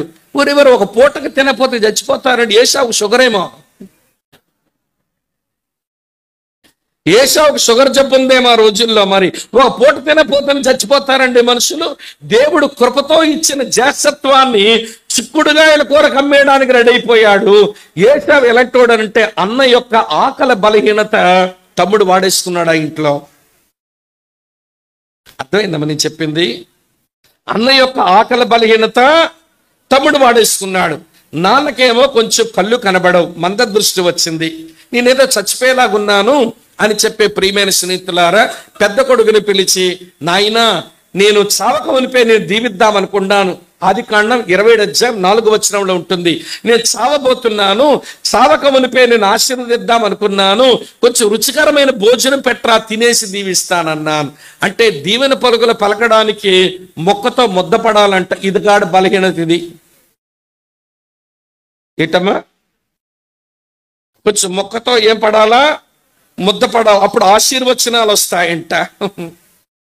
ఇవ్వండి మన వైపు సంగతి ఏమో కానీ నేను కొంచెం గుంటూరు ప్రకాశం జిల్లాలో చూస్తుంటాను. ఎవరైనా మా బోర్డు సేవకులు వచ్చినప్పుడు మీరు కాయగూరల భోజనం పెట్టారనుకోండి, తినేసి మామూలు ప్రార్థన చేస్తారంట. అమ్మ వింటున్నారా? కొంచెం మాంసంతో కూడా భోజనం పెట్టారు కూడా ప్రార్థన చేశాక, ప్రభువు నేర్పిన ప్రార్థన చెప్పాక, తండ్రి యొక్క కుమారుని యొక్క ఈ పరిశుద్ధాత్మల ఆశీర్వచనం కూడా చెప్తారట. ఇవన్నీ చెప్పారంటే అర్థం ఏంటన్నమాట? మీరు మొక్కతో ఏం పెట్టినారు? ముద్దెట్టారన్నమాట. ఆశీర్వచనాలు వస్తుంటాయి టైగర్లకి. బిగుసుపోవటం లేదు కదా, జోక్ చెప్తాను విని. జోక్ కాదు, నిజంగా జరిగింది. ఒకసారి మేము గుంటూరు జిల్లాలో ఒక మీటింగ్కి పోతే నేను ఇంకొక ఆయన ఇద్దరం వెళ్ళాము. ఒక పేదరాలు సేవకుడిని అడిగిందట, సేవకులు ఒక పూట భోజనం పెట్టుకుంటానయ్యా మా ఇంటికి పంపించండి అని అంటేను మమ్మల్ని వాళ్ళ ఇంటికి పంపించారు. సరే, మొత్తానికి చాలా చిన్న ఇల్లు ఆ రోజుల్లో. ఇది ఎప్పుడు 1999 2000 సంవత్సరంలో అనుభవం ఇది. మొత్తానికి వాళ్ళ ఇంటికి వెళ్ళిన తర్వాత, వింటున్నారు కదా మీరంతా, నేను చేతులు కడుక్కొని లోపలికి వచ్చా. నాతో వచ్చిన దేవుని సేవకుడు వచ్చి ఎవరో వచ్చి బయట మాట్లాడి ఆయన చేయకూడక లోపలికి వచ్చాడు. చాలా చిన్న ఇల్లు, కిందనేమో చాప వేసింది అమ్మ. ఏమండి, తర్వాత ఆకులు భోజనం వడ్డం చేసింది. ఆ భోజనం ఏం వడ్డం చేసింది అనంటే తోటకూర వేపినట్టుంది, పప్పు కాసింది, తర్వాత ఏమో కోడిగుడ్డు ఉడికించింది, తొక్క మాత్రం తీసింది, అది కూడా నూనెలో వేయించలేదు, అది తెల్లగానే కనబడతా ఉంది. ఏమండి, మొత్తానికి ఒక ఆవకాయ కూడా ఎదురుగా పెట్టింది. పర్లేదు, నా భోజనం ఉందిలే, నాకు సరిపోయింది అనిపించింది నాకు. సరే, మొత్తాన్ని నేను కూర్చున్నా. అన్న రెండన్నా త్వరగా అన్నాను. గబగ వచ్చాడు. ప్రార్థన చేద్దాముడు అన్నాడు. కూర్చున్నాడు నా పక్కన. నేను ప్రార్థన చేశాను. దీవించిన ఆయన, బలం ఇవ్వను ఆయన, ఈ కుటుంబాన్ని దీవించిన ఆయన కలబోతుంటే అతను ఆకు వైపు అంతా చూశాడు. ఓ అమ్మా, దీని తల్లేది?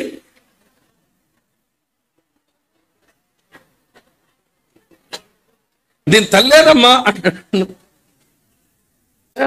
నువ్వు గుడ్డు పెట్టావు, నువ్వు చికెన్ కూర పెట్టలేదని. చూసారు ఎట్లందో డైలాగు. దీని తల్లేది అన్నాడు.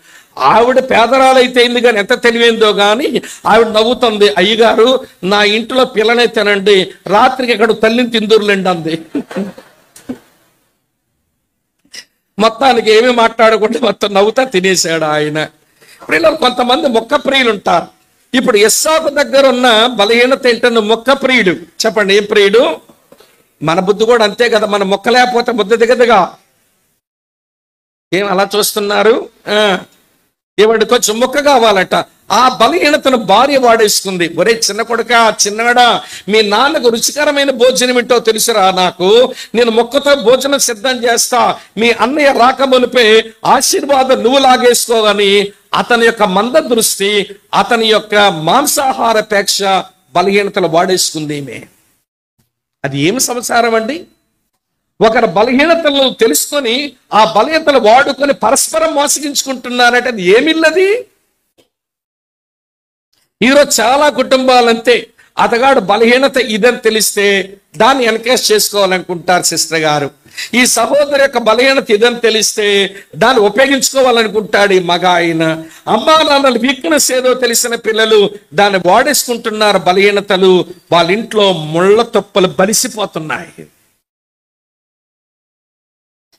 ఎదుటివారి బలహీనతలను వాడుకోవడం అది దైవిక లక్షణం కాదు. ఎదుటివారి బలహీనతలను నేకెడ్ గా చూపించి దిగంబరంగా చూపించేది దెయ్యపు గుణం. ఎదుటివారి బలహీనతలకు కప్పేది దైవ గుణం. దేవుడు ఎప్పుడు కప్పేవాడే, సైతాన్ ఎప్పుడు విప్పేవాడే. అర్థమవుతుందా అండి? దేవుడెప్పుడు కప్పేవాడే, సాతానుడెప్పుడు దిగంబరులుగా చేసేవాడే. మన బలహీనతల బట్టబయలు చేసి మన మనోభావాలు దెబ్బతీయటం అది సైతాను లక్షణం. నీ భార్య విషయమై నువ్వు అలా ప్రవర్తిస్తే ఎట్లా అండి? దెయ్యం బుద్ధితో. నీ భర్త విషయంలో నువ్వు అలా ప్రవర్తిస్తే ఎట్లా? దెయ్యం బుద్ధితో.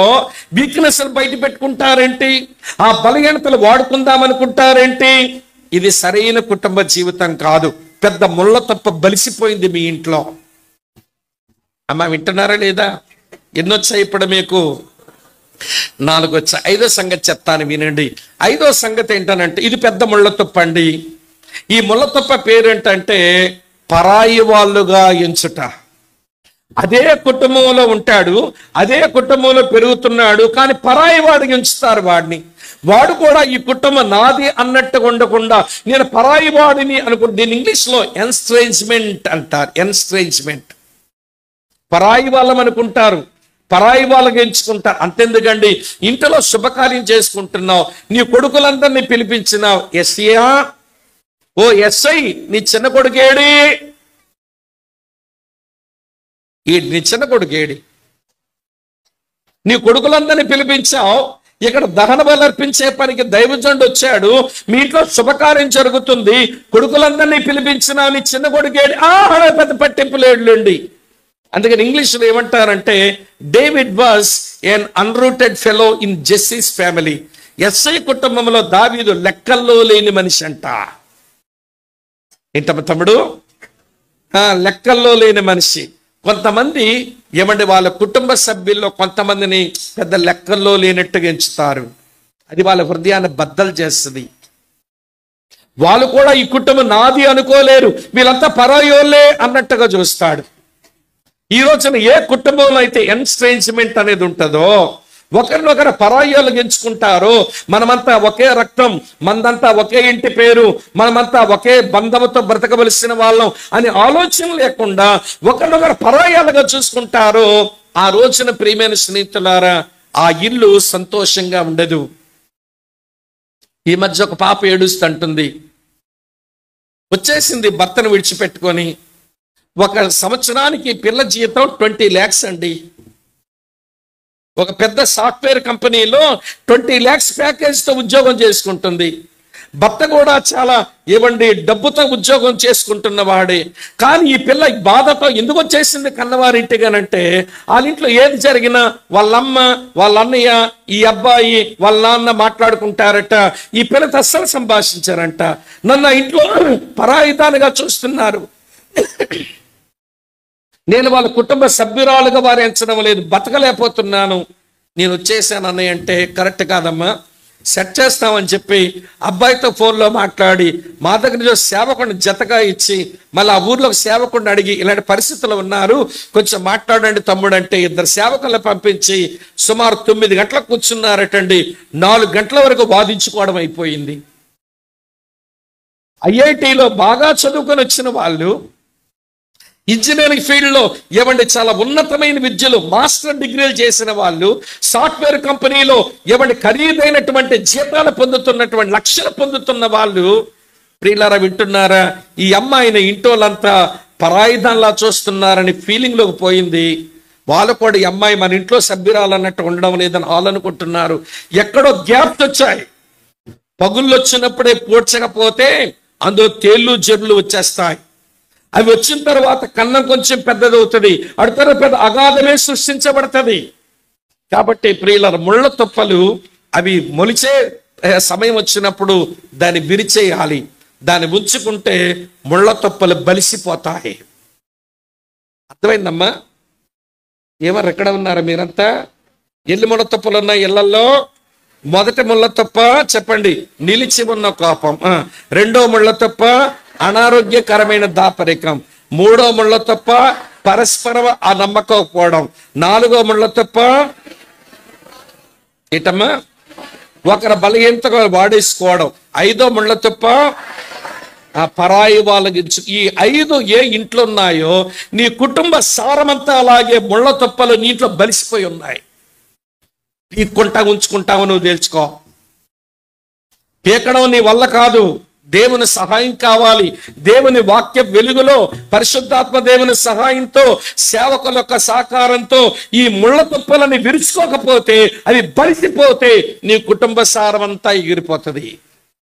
ఎంతకంటే ఎక్కువ చెప్పలేను. అయిపోయింది ఒక సంగతి. దేని సంగతి? ముళ్ళ తుప్పల సంగతి అయిపోయింది. ఇప్పుడు దూలగుండ్ల సంగతి చూద్దాం రండి. ఏంటమ్మ ఇవి అభివృద్ధిని అనిచేస్తాయంట. దూలగుండ్ల విషయంలో జాగ్రత్త పడకపోతే ఈ చేను మీద పాకిపోతాయి, ఈ ద్రాక్ష తోట మీద పాకిపోతాయి, అవి అభివృద్ధిని అనిచేస్తాయి ఈ దూలగుండ్లు. కనుక దూలగుండ్లు పెరికేయాలి. దూలగుండ్లను లాగేయాలనంటే దూలగుండ్లు తెలియాలగా నీ కుటుంబ అభివృద్ధిని అనిచేసే దూలగుండ్లు 3 చెప్తాను. అందులో మొదటిది ఏంటనంటే సంభాషణ విషయంలో జాగ్రత్తలు లేకపోవడం. ఏంటమ్మా? సంభాషణ విషయంలో జాగ్రత్త లేకపోవడం. సంభాషణ సరిగా చేయటం రావాలండి. సొలొమోను ఏమంటాడో తెలుసా అండి? సమయోచితమైన మాట వెండి పల్లెములో పెట్టబడిన ముత్యములా ఉంటుందంట. అపోస్తలుడైన పౌలు కొలస్సీ పత్రిక 4:6 చెప్తాడు, మీరు సంభాషించిన మీ సంభాషణ ఉప్పు వేసినట్టు ఎల్లప్పుడూ కృపాసహితంగా రుచిగలదగా ఉండినట్లు చూసుకోండి. మీ మాట జాగ్రత్త. అమ్మ వింటున్నారా? ఈరోజు సరిగా మాట్లాడుకోవడం రాకే కుటుంబాలు మొక్కలైపోతున్నాయి. అమ్మ వింటున్నారా? సరిగా మాట్లాడుకు టైమ్లీ వర్డ్, సమయోచితమైన మాటలు జీవితాన్ని కడతాయండి. సంభాషణ బాగుంటే సంబంధాలు బాగుంటాయి. సంబంధం బాగుంటే అన్యోన్యత పెరుగుతుంది. అన్యోన్యత పెరిగితే అనురాగం వస్తుంది. అనురాగం పెరిగితే ఆప్యాయతల భార్యాభర్తల మధ్య పెరుగుతాయి. అది సంభాషించడమే అవ్వకపోతే ఏం బాగుంటుందండి? మాట్లాడు, సరిగా సంభాషించు. చెప్తాను మీరు. కొంతమంది సంభాషించారండి. నేను సేవకు వచ్చిన తొలి రోజుల్లో ఉద్యోగం వదులుకొని సేవకు వచ్చాను. సేవకు వచ్చినప్పుడు ఏదైనా క్రైస్తవ గృహాలు ఉంటే వాళ్ళ మధ్యలో ఉంటే ప్రార్థన, వాక్యము, సావాస్యం ఉంటుంది. నా వెనకాల ఎవరు క్రిస్టియన్ బ్యాక్గ్రౌండ్ లేదు, నా భార్య వెనకాల క్రైస్తవులు ఎవరు లేరు. సేవ ఎట్లా చేయాలో మాకు తెలియదు. ఈ క్రైస్తవులను నేర్పిస్తారని ఒక 2 క్రైస్తవ కుటుంబాలు ఉంటే వాళ్ళ పంచన ఇల్లు అద్దెకి తీసుకొని మేము అక్కడ ఉన్నాం. నేరకపోయి వెళ్ళాం అనుకున్నాం. బాబు, అవేమి క్రైస్తవ కుటుంబాలు కానీ రేసు కుక్కలైన నయమేమో. ఈ 2 కుటుంబాలు కరుచుకుంటుంటాయి అప్పుడప్పుడు. మళ్ళీ మధ్యలోకి వెళ్ళి అమ్మ ఆపండమ్మ, దెబ్బలాట మీద దండ పెడతాం తల్లి అన్నారు. సరే, ఈ 2 కుటుంబాలు దెబ్బలాడుకోవడం కాకుండా కుటుంబం లోపల ఎవరింట్లో వాళ్ళకి దెబ్బలాట్లు ఉంటాయి. ఒకరోజు ఆ చివరింట ఆయన భార్యతో దెబ్బలాడుకొని బయటకు వస్తూ వాళ్ళ పాప ఇంత ఉంటుంది, దాని పేరు సుమ, వాళ్ళ అక్క పేరు ఉమ. ఏమండి, ఈ కొంపదీసి ఆ పేరున్న లేరు కదా, బట్ ఈ సుమ ఇతగాడు బయటకు వచ్చాడు. బయటకు వచ్చి ఆ సుమతో వచ్చే, సుమ డ్యూటీకి వెళ్తున్నాను మమ్మీకి చెప్పు. ఏమి జిమ్మడిపోయిందిరా, నీ భార్యతో చెప్పుకోరాదు? మాటలు లేవు, మాట్లాడు ఆవిడతో. వసే సుమ, నీ డ్యూటీకి వెళ్తాను మీ మమ్మీకి చెప్పంటే పాప పిల్ల సుమ నేను బయట ఏమంటే ఆ చావిడిలో ఆ బయట వరండాలో నేను కూర్చునేదో రాసుకున్నాను, నాకు వినబడుతుంది, కనబడుతుంది. పాప మీద ఇలాగా అమ్మ నాన్న వైపు చూసింది. లోపల నుంచి వాళ్ళ అమ్మకి ఆ మాట వినబడి, ఏమండి నాకు చెప్పకుండా చిన్నపిల్లకి చెప్పి వెళ్ళిపోతారేంటండి? అసలే మీరు కోపంతో ఉన్నారు, బీపీ మీకుంది, షుగర్ ఉంది, మరి జోబులో డబ్బులున్నాయా? పోనీ ఇంట్లో టిఫిన్ తినకపోయినా ఎక్కడైనా మంచి టిఫిన్ తినండి, మీరు త్వరగా ఇంటికి వచ్చేయండి, మీకు రుచికరమైన భోజనం సిద్ధం చేస్తానని ప్రేమతో మాట్లాడితే కొరకరాని కొయ్యిగాడు కరిగిపోవడమ్మా. ఆ కొరకరాని కొయ్యిగాడిని కరిగించడం రావట్లేదు ఈ మహాతల్లికి. ఈవిడ ఇంట్లోంచి ఏమంటుందో నేను విన్నానని స్పష్టంగా. వసేసమా వినబడిందని చెప్పే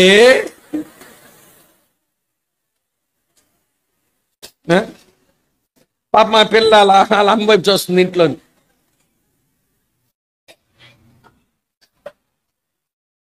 మాట్లాడదంట ఆయనతో.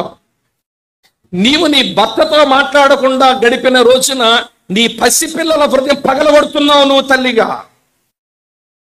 నువ్వు భార్యతో మాట్లాడకుండా నువ్వు చూపించిన నీ మౌనం నీ పిల్లల జీవితం మీద చేదైన దుష్ఫలితాలను చూపిస్తుంది. అర్థం కాదండి తల్లిదండ్రులకి మాట్లాడడం. మౌనం. వినండి ప్రియుల, స్పీక్ అవుట్. విశాఖపట్నం సింధియాలో పెద్ద బోర్డు ఉండేది. నేను ఉద్యోగం చేస్తున్నాడు, బోర్డు చూసి పీకేశారు, ఇప్పుడు అది లేదు. ఆ బోర్డు మీద ఒక స్లోగన్ రాసి పెట్టాడు. ఎవడు పెట్టాడో ఏమో నాకు తెలియదు. Your silence May kill you అని రాశాడంతే. నీ మౌనమే నేను చంపేస్తుందేమో, మాట్లాడు. ఏంటి సిస్టర్ ఇలాగ ఉన్నారంటే, అతగాడు తెలుసుకొని ఏం చేశాడని. మరి తెలుసుకోవడం నువ్వేదని చెప్పావంటే నేను చెప్పను. మరి ఎలా తెలుసు అతని దేవుడా? నీ గుండెలో దిగి నీ కష్టం తెలుసుకోవడం చెప్పరాదటే తల్లి. బెంక ముఖం వేసుకుని మంచం ఎక్క తిన్నామంటే మూతి ఇరుచుకుంటూ తినలేదంటావు. అసలు ఎందుకు తినవో చెప్పరాదా? నీకు వచ్చిన కష్టమేదో మాట్లాడరాదా? ఎవడు చాలా మంది ఆడవాళ్ళు మీ మౌనంతోనే మీ కుటుంబాన్ని మొక్కలు చేసుకుంటున్నారు. స్పీక్ అవుట్, మాట్లాడండి బయటికి. మగాళ్ళు కూడా అలాగే ఉంటారండి. నేను ఎలాగంటే అలా చేసింది, ఎలాగనుకున్నా అలా అనుకుంటే అలా చేసిందిగా చెప్పావను వాళ్ళు చేయమని. చెయ్యాలి కదండి అంటున్నాడు. ఇదంటే నువ్వు చెప్పాలి కదయ్యా బాబు.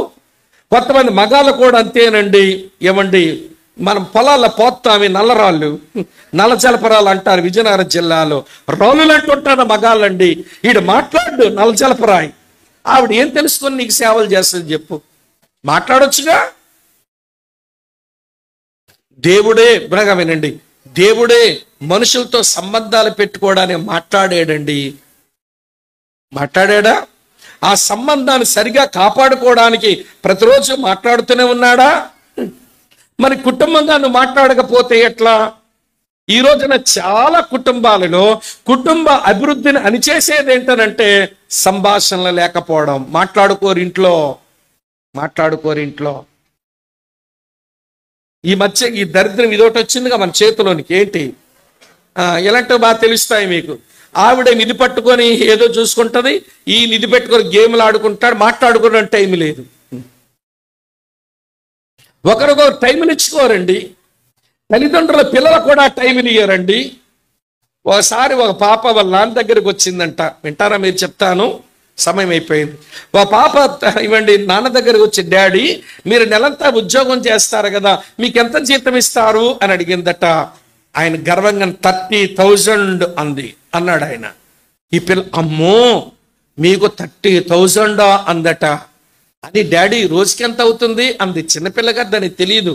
30,000 రోజుకి ఎంత అవుతుంది డాడీ అందట. రోజుకి 1,000 అన్నట్ట. ఉండండి డాడీ వస్తా అని గబగబా వెళ్ళిందంట గదిలోనికి. వెళ్ళి మళ్ళీ వచ్చింది. డాడీ నాకు 700 ఉంటే ఇవ్వరా అంది. నీకెందుకు 700? అన్ని నేను కొని పెడుతుంటే నీకు 700 ఎందుకో అన్నాడు. లేదు డాడీ ఇవ్వండి డాడీ, నాకు 700 కావాలి డాడీ నేర్చిందంట. సరే ఇది ఎక్కడా పోతుందని పరస తీసి 700 ఇచ్చాడు. ఆ 700 పట్టుకొని గబగబ వెళ్ళిపోయింది బెడ్రూమ్లోనికి. కొద్ది నిమిషాలు అయ్యాక మళ్ళీ వచ్చిందంట. ఎవడి చేతి నిండా డబ్బులున్నాయి. నాన్నిచ్చిన 700, ఈ పిల్ల దాచుకున్న 300, 1000 పట్టుకొచ్చి నిలబడంద. డాడీ మీకు డేకి 1000 వస్తుందన్నారు కదా, ఇగో 1000 రూపీస్ నా దగ్గర ఉన్నాయి, ఇది తీసుకొని ఒక రోజు నాతో ఉండరు?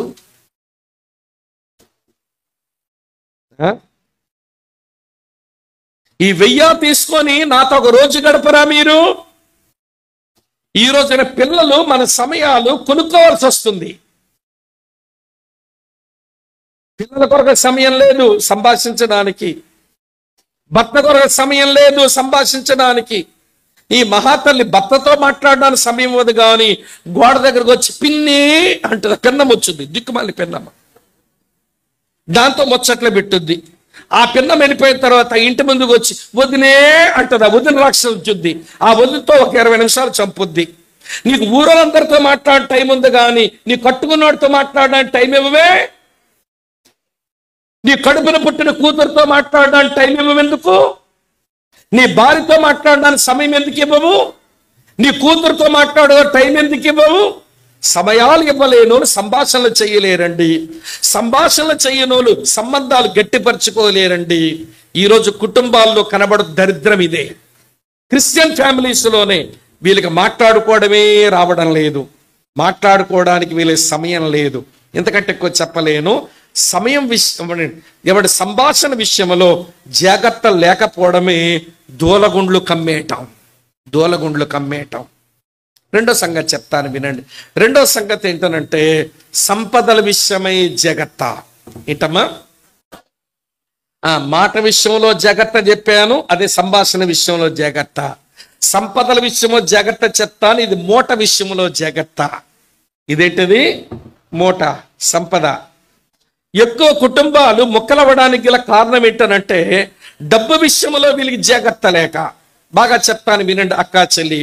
సంపదలను ఎలా సంపాదించుకోవాలి అంటే కష్టపడే సంపాదించుకోవాలండి. దేవుడిచ్చిన పని ఏవండి చేసి సంపాదించుకోవాలి. ఏవండి కష్టపడాలి. పని ఆశీర్వాదం, పని చేసి సంపాదించుకుంటాం. ఒకటి. రెండోది పొదుపు చేసి సంపాదించుకుందాం. ఏం చేద్దాం? పొదుపు చేద్దాం. లోకం ఏమంటా తెలుసా? ఇప్పుడు కొనుక్కో రేపు తీర్చుకో, ఇప్పుడు కొనుక్కో రేపు తీర్చుకో, ఎప్పుడు కొనేసుకో రేపు తీర్చుకో. ఏం పద్ధతి అమ్మ ఇది?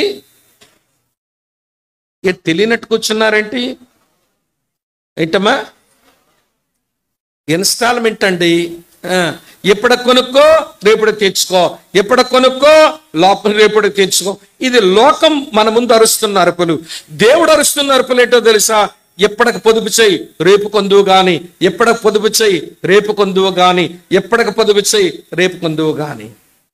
చూసారా తేడా ఉందో? ఎప్పుడు కొనే రేపు కప్పుంచుకో, కానీ దేవుడు ఇప్పుడు పొదుపు చేయి రేపటికి కొనుక్కుందువు గాని. ఈ రోజున ప్రియుల పొదుపు చేసి సంపాదన పెంచుకోవడం చాలా మంది చేత కావడం లేదు. వచ్చిందంతా అమ్మ వింటున్నారా? ఖర్చు పెట్టడమే. ఖర్చుగా చెప్తాను, తొందరపడక నిదానంగా చెప్తాను మీకు. అమ్మ వింటున్నారా? ఏమండి, కష్టపడి సంపాదించు, పొదుపు చేసి పెట్టుబడి పెట్టి సంపాదించు. యేసయ్య తలాంతుల విషయం చెప్పినప్పుడు అన్నాడు, ఒక తలాంతు ఇచ్చి వాడికి ఏమి సంపాదించినావంటే పాతేశానన్నాడు. అదెందుకు పాతేశావు? షావుకారుల దగ్గర పెట్టకపోయావా? వడ్డీతో నాకు వచ్చుండేది అన్నారు ప్రభు. పెట్టుబడి పెట్టి నీ ధనాన్ని అభివృద్ధి చేసుకోవాలి. వింటున్నారా లేదా? కష్టపడి సంపాదించు, పొదుపు చేసి సంపాదించు, పెట్టుబడి సంపాదించు. ఇలా సంపాదించిన తర్వాత భార్యాభర్తలు ఇద్దరు దేవుడిచ్చిన సంపదల విషయమే జాగ్రత్త కలిగి ఉన్నప్పుడు మొట్టమొదటి చేయవలసింది ఏంటనంటే, ఇందులో దేవుని భాగం ఎంతో అది దేవునికి చెల్లించండి. అమ్మా వింటున్నారా? దేవుని భాగం ఏదో అది ముందు దేవునికి చెల్లించండి. చాలా మంది ఇక్కడే మనం ఫెయిల్ అయిపోతున్నామండి. నేను తప్పు పట్టాను అనుకోకండి. దేవుని సన్నిధిలో దేవుని పరిచర్య కొరకు ఇవ్వవలసింది ఇవ్వక దేవుని భాగాన్ని కూడా తినేసి బాగుపడదాం అనుకుంటున్నారు. మీరు ఎప్పుడు బాగుపడలేరు. మా అసెంబ్లీలో ఒక మెడికల్ డాక్టర్ వాళ్ళ అబ్బాయి ప్రతిరోజు ప్రాక్టీస్ అయిన తర్వాత ఈవినింగ్ వచ్చాక ముందు దశమ భాగం తీసి కట్టగడుతుంటాడు. మొదట ఆదివారం రాగానే, బ్రదర్ ఇది దేవుడు మాకు ఇచ్చిన కష్టార్జితం దశమ భాగం సేవ కొరకు వాడండి అని చేతిలో పెడతా ఉంటాడు. దేవుని భాగం దేవునికి ఇవ్వడం దేవుని ప్రజలకు అది ఆశీర్వాదం. నెంబర్ 1. రెండవది, దేవుడు ఇచ్చిన కష్టార్జితంలో దేవుని భాగం దేవునికి ఇచ్చాక రెండవది ప్రభుత్వానికి చెల్లించాల్సింది ప్రభుత్వానికి చెల్లించు. యేసయ్య అన్నాడు, దేవుందే, కైసరదే కైసరదే, ప్రభుత్వానికి ఇవ్వాల్సిన ప్రభుత్వానికి ఇవ్వండి. మొన్న మేము పలాస వెళ్తున్నాము శ్రీకాకుళం నుంచి. మా ముందు ఒక కారు ఉంది. ఆ కారు ముందేమో ఎక్కువ టైర్లు ఉంటాయే పొడవాటి లారీ అది ఉంది. సరే, ముందు వాడు టోల్ ట్యాక్స్ తీస్తున్న లారీ వాడిది గేటు లేచింది, లారీ పోతనే ఉంది. ఈ వెనకాల బంపర్ టు బంపర్ పెట్టేసుకొని మా ముందు కారున్నోడు ఆ లారీ వెనకాలే లారీతో పాటు పోయాడు. తర్వాత దిగింది కర్ర, టోల్ ట్యాక్స్ కర్ర దిగింది. ఈ టోల్ ట్యాక్స్ పనిచేసే వాళ్ళు ఆపరా ఆపరా ఆపరా అంటున్నారు. స్పీడ్కి వెళ్ళిపోతున్నాడు ఆ కారు ఆయన.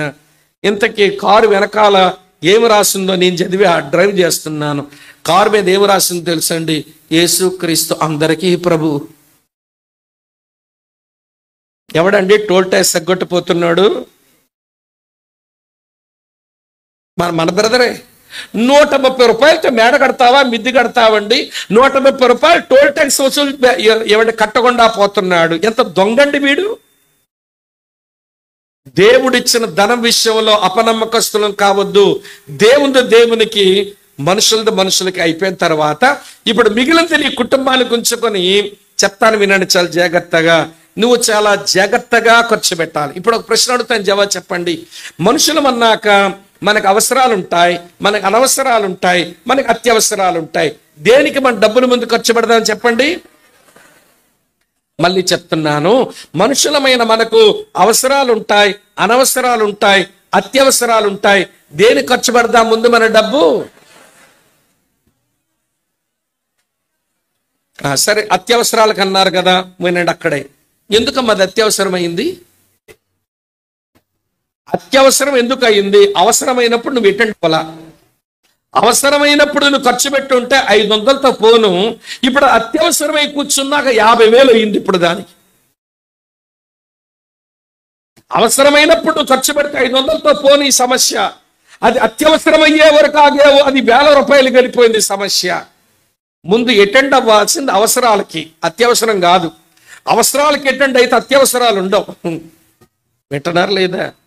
ఇదేంటి మెలిగి పెట్టాడు అనుకోకండి, ఇది నిజం. క్రైస్తవులు డబ్బులు ఎలా ఖర్చు పెట్టాలో కూడా మనకు అర్థం కాల.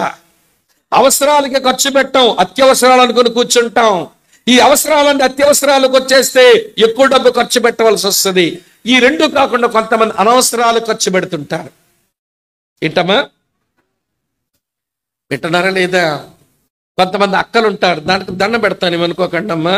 కొంతమంది అక్కలు ఎట్లాంటి వాళ్ళంటే, ఏ చీర అయితే కొనుక్కున్నారో అదే రంగు గాజులు ఉండాలంట, అదే రంగు క్లిప్పులు ఉండాలంట, అదే రంగు రబ్బర్ బ్యాండ్ ఉండాలంట, అదే రంగు చెప్పులు ఉండాలంట.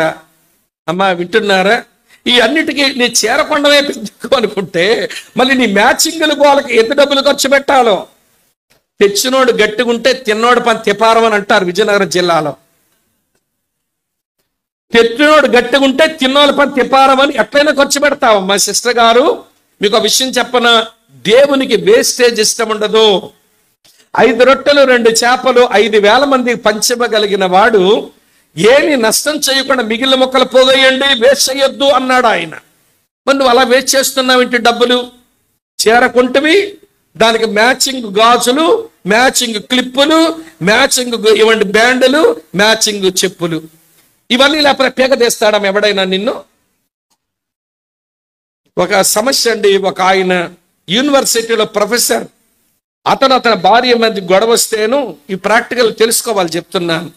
ఏంటి బ్రదర్ గొడవ అంటే, రండి బ్రదర్ చూపిస్తానన్నాడు. ఇట్లా బీరు పెట్లా తెరవగానే వింటున్నారు, ఇది బట్టల షాపు లాగా ఉందండి, ఎన్ని చీరలు కొనుక్కుందో మహాతల్లి. పోనీలేండి బ్రదర్, కొనుక్కుంది, డబ్బులు వృధా చేయలేదు కదా అన్న. ఆగండి బ్రదర్ ఉండండి, రండి అని చెప్పి ఆ డ్రెస్సింగ్ టేబుల్లో ఒక్కొక్క డ్రాయర్ లాగాడు ఇట్లా 3. ఇవి చూస్తుంటే ఇది గాజుల దుకాణమా లేకపోతే ఇల్లు అర్థం కాదు. ఎన్ని పూసలు, ఎన్ని గాజులు, ఎన్ని క్లిప్పులు, ఎన్ని రబ్బర్ బ్యాండ్లు. ఆగండి బ్రదర్ ఇంకా చూపిస్తానని బయటికి రమ్మన్నాడు. బయటకు వచ్చారు, చెప్పులు పెట్టే ర్యాక్లోంచి ఇలా తెరిచాడు. ఎన్ని రంగుల చెప్పులో అన్ని మహాతల్లివే. దేవుడు ఏదైనా పైసలు ఇస్తే ఒక సేవకునికి సహకరిద్దాం అమ్మాయి, దేవుని సేవ ఖర్చు పెడదాం నేనంటానండి. ఈవిడేమో ఇంత దుబారా చేస్తుంది డబ్బులతో. మా ఇద్దరికి అక్కడే పడ్డం లేదు. వింటున్నారా లేదా? ఇది ఆడవాళ్ళ దుబారా ఇలా ఉంది. దేవుడు మీకు ఇచ్చిన కష్టార్జితాన్ని యథార్థంగా దేవునికి చెల్లించవలసిన చెల్లించండి, ప్రభుత్వానికి చెల్లించవలసిన చెల్లించండి. ఆ తర్వాత మీరు నమ్మకంగా డబ్బును వాడుకోవడం, దుబారా చేయకండి. మగాళ్ళు కూడా దుబారా ఉంటుంది, వీళ్ళ సంగతి కూడా చెప్తాను, బాధపడతారు చెప్పకపోతే. సాయంత్రం నాజుగ్గా తయారై మనోడు బయటికి వెళ్తున్నాడు. బయటికి వెళ్ళగా పార్వతీపురం రోడ్డు మీద పలావు తయారైనదే బోర్డు కనబడింది. ఏం తయారైందమ్మా? పలావు తయారైందంట. దాని పక్కనేమో బుల్లిపూరీలు పులుసు ఉంటది, ఏంటది పానీపూరీలు. ఎక్కడ పలావు తినడానికి, అక్కడ పానీపూరి తినడానికి నిలబడ్డాడు రోడ్డు మీద. అక్కడ నువ్వు ఖర్చు పెట్టే ఒక 300 రూపాయలతో 150 రూపాయలతో చికెన్ తెచ్చి పెడితే ఇంటిళ్ళ పాదికి ఈవిడ పలావు చికెన్ మొత్తం వండి పెడితే అందరూ తినచ్చు. ఇంట్లోనే వీళ్ళు మజ్జిగన్నం తింటున్నారు, ఈడు రోడ్డు మీదనేమో ఏమండి పలావు పానీపూరీలు మింగుతున్నాడు. మావాడే అన్నగారు. ఏమండి చెప్తాను వినండి. అరే నీ భార్య చేస్తుంది కదా, ఆవిడంతా రుచిగా చేయదండి. ఆవిడంతా మరి రోడ్డు మీద రుచిగా చేస్తాడు. ఆ రుచులు అలాగొస్తాయి తెలుసా? అని అప్పుడప్పుడు వేస్తాడులే సాల్ట్.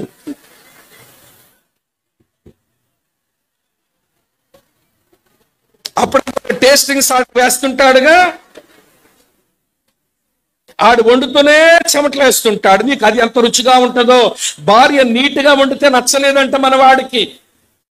ఆవిడే ఆ రోడ్డు మీదోడేమో అప్పుడప్పుడు చెమటలు వేస్తుంటే అబ్బా ఎంత రుచిగా. మీరు ఎప్పుడైనా పానీపూరి అమ్మేవాడు యొక్క గోరు చూడండి, మీరు తినబుద్ధి వేస్తే ఒట్టు.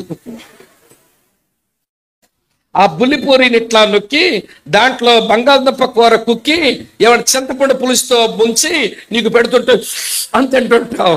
ఆడి గోరు నిండా నల్లగా ఉంటది పాపం.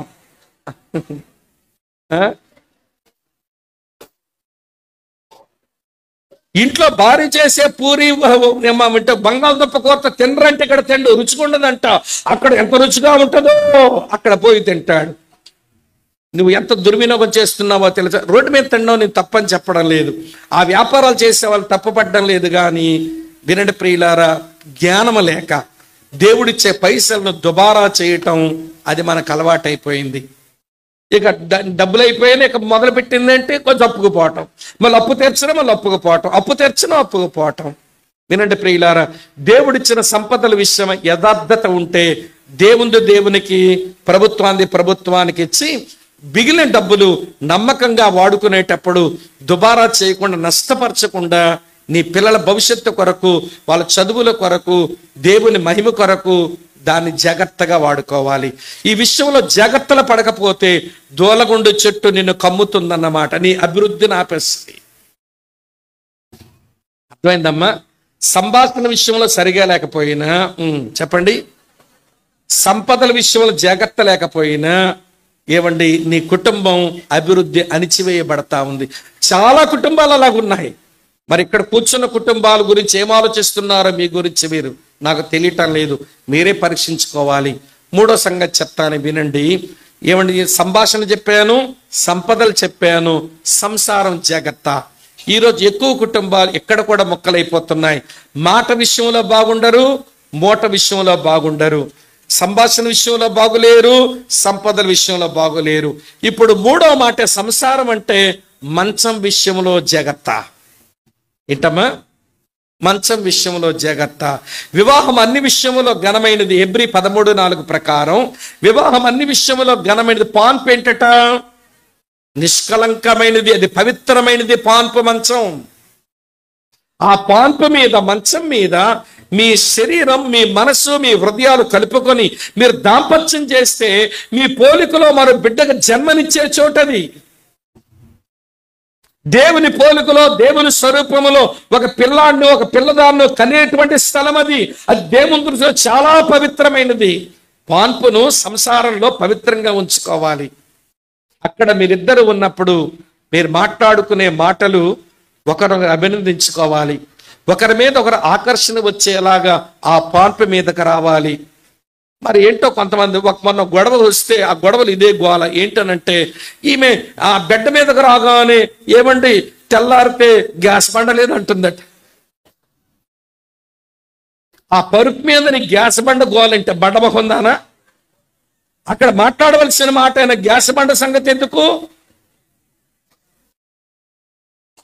ఇక అతగాడు అది డబ్బులు లేవు, రేపు గ్యాస్ బండ కొనలేకపోతే వంట ఎలాగవుతుంది అని ఆలోచించేవాడు ఇక శారీరకంగా నీకేం దగ్గర అవుతాడు చెప్పు? అమ్మ మీరు నవ్వుతున్నారు, ఇది సీరియస్ మ్యాటర్, ఇది చాలా సీరియస్. ఈ రోజున మంచం విషయంలో జాగ్రత్తలు లేకనే ఇది సంఘాలలో మేము కూడా చెప్పలేకపోతున్నాం. సెన్సిటివ్ మ్యాటర్స్ కదా, ఇవి చెబితే ఏమనుకుంటారని మోమాట పడి చెప్పకపోవడం వలన మంచాన్ని ముక్కలు చేసుకుంటున్నారండి ఈ రోజున భార్యాభర్తలు. ఇంకో దౌర్భాగ్యమైన కాలం ఒకటి వచ్చింది. ఈ రోజుల్లో చిన్న మంచాలు ఇష్టం అవడంలో ఏమంటే ఇంట్లో చేయించుకున్న మంచాలు కింగ్ సైజు మంచాలంట. ఇంత ఉండాలి, 8 అడుగులు. ఏమి సైజు మంచాలమ్మేవి? ఇంతవరకు డబుల్ కాట్ అన్నారు, కానీ పర్వాలేదు అనుకున్నాను నేను. ఇప్పుడు కింగ్ సైజు మంచాలంట. ఎందుకు కింగ్ సైజ్ అంటే ఇతగాడు ఆ చివర పడుకుంటాడు, ఈవిడిగా ఈ చివర పడుకుంటుంది, మధ్యలో సైతాన్ వచ్చి పడుకుంటాడు.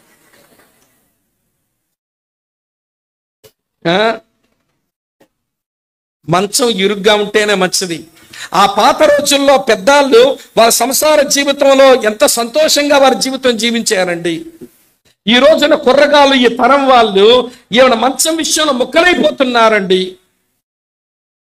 అమ్మ వింటున్నారా? బాగా వినండి. పెళ్ళైన తరువాత నీ శరీరం మీద సర్వ హక్కులు నీ భార్యకే ఉంటాయి. ఏమంటే 1 కొరింథీ పత్రిక 7వ అధ్యాయం ప్రకారం నీకు పెళ్ళైన తర్వాత నీ శరీరం మీద సర్వ హక్కులు నీ భర్తకే ఉంటాయి. ఒక పాప ఏడుస్తుంటుంది, అన్నగారు నీ నిద్రలో ఇతగాడి మీద చెయ్యగానే అంటాడంట. మరి ఎవరు చెయ్యేస్తే నీకు ఇష్టమవుతుందయ్యా? నీకు నీ భార్య కదా నీ మీద చెయ్య వేసింది, దానికి అంత చిరాకేంటి? నీ శరీరం మీద సర్వ హక్కులు ఆవిడకున్నాయి. కొంతమంది స్త్రీలు కూడా అదే సమస్య.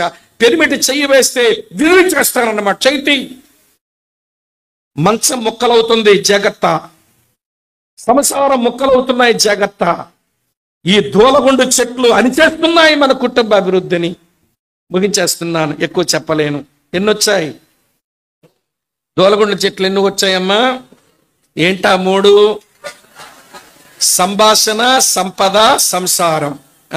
చిన్న చెప్తాను, చిన్న మాటల్లో అది ఏంటనంటే మాట, మూట, మంచం. చెప్పండి నా వెనకాల, మాట, మూట, మంచం. చెప్పండి మళ్ళీ, మాట, మూట, మంచం. చచ్చే వరకు మర్చిపోకండి. ఈ 3 విషయాల్లో జాగ్రత్త పడకపోతే మన సంసారాలు సరిగా ఉండవు. ఇంతకంటే ఎక్కువ చెప్పలేను, అయిపోయింది. ఏమండి, బలిసిన ముళ్ళ తొప్పలు చెప్పాను, తర్వాత కమ్మేస్తున్న దూలగుండ్లు చెప్పాను, పడిపోయిన గోడలు చెప్తాను. ముందు గోడలు ఉన్నాయి, ఆ రాతి గోడలు పడిపోయినాయి.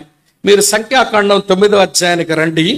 మీకు ఇది హోంవర్క్ అనుకోండి. ఇవన్నీ చదివి చెబుదామని ఉంది, కానీ టైం అయిపోయింది కనుక చెప్పలేకపోతున్నాను. మీరు తర్వాత ధ్యానం చేయండి. సంఖ్యాకాండం 9వ అధ్యాయంలో 15 వచనం నుంచి 23 వచనాలు.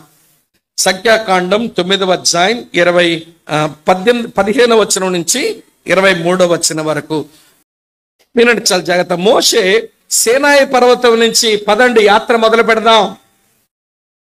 ఈ 2 సంవత్సరాలు ఇక్కడ ఆగాం.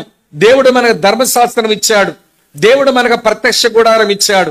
ఇక గుడారాన్ని మోసుకొని మనం యాత్ర సాగిద్దాం పదండి. ఏమండి, కానాను యాత్ర, ఇది సియోను యాత్ర మొదలు పెడదామని యాత్ర మొదలు పెట్టే ముందు కుటుంబాలన్నీ ఒక మైదానానికి ఇలానే పిలిచి, ప్రియులారా, అతను రాతి గోడలు 4 చెప్పాడు. చెప్పి నేను ముగించేస్తాను. ఈ రాతి గోడలు నిలబెట్టుకుందాం మన సంసారాల్లో.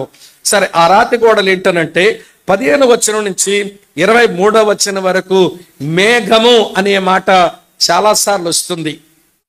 మేఘం నడిచిందా మీరు నడవండి, మేఘం ఆగిందా మీరు ఆగండి అన్నాడు మోషే.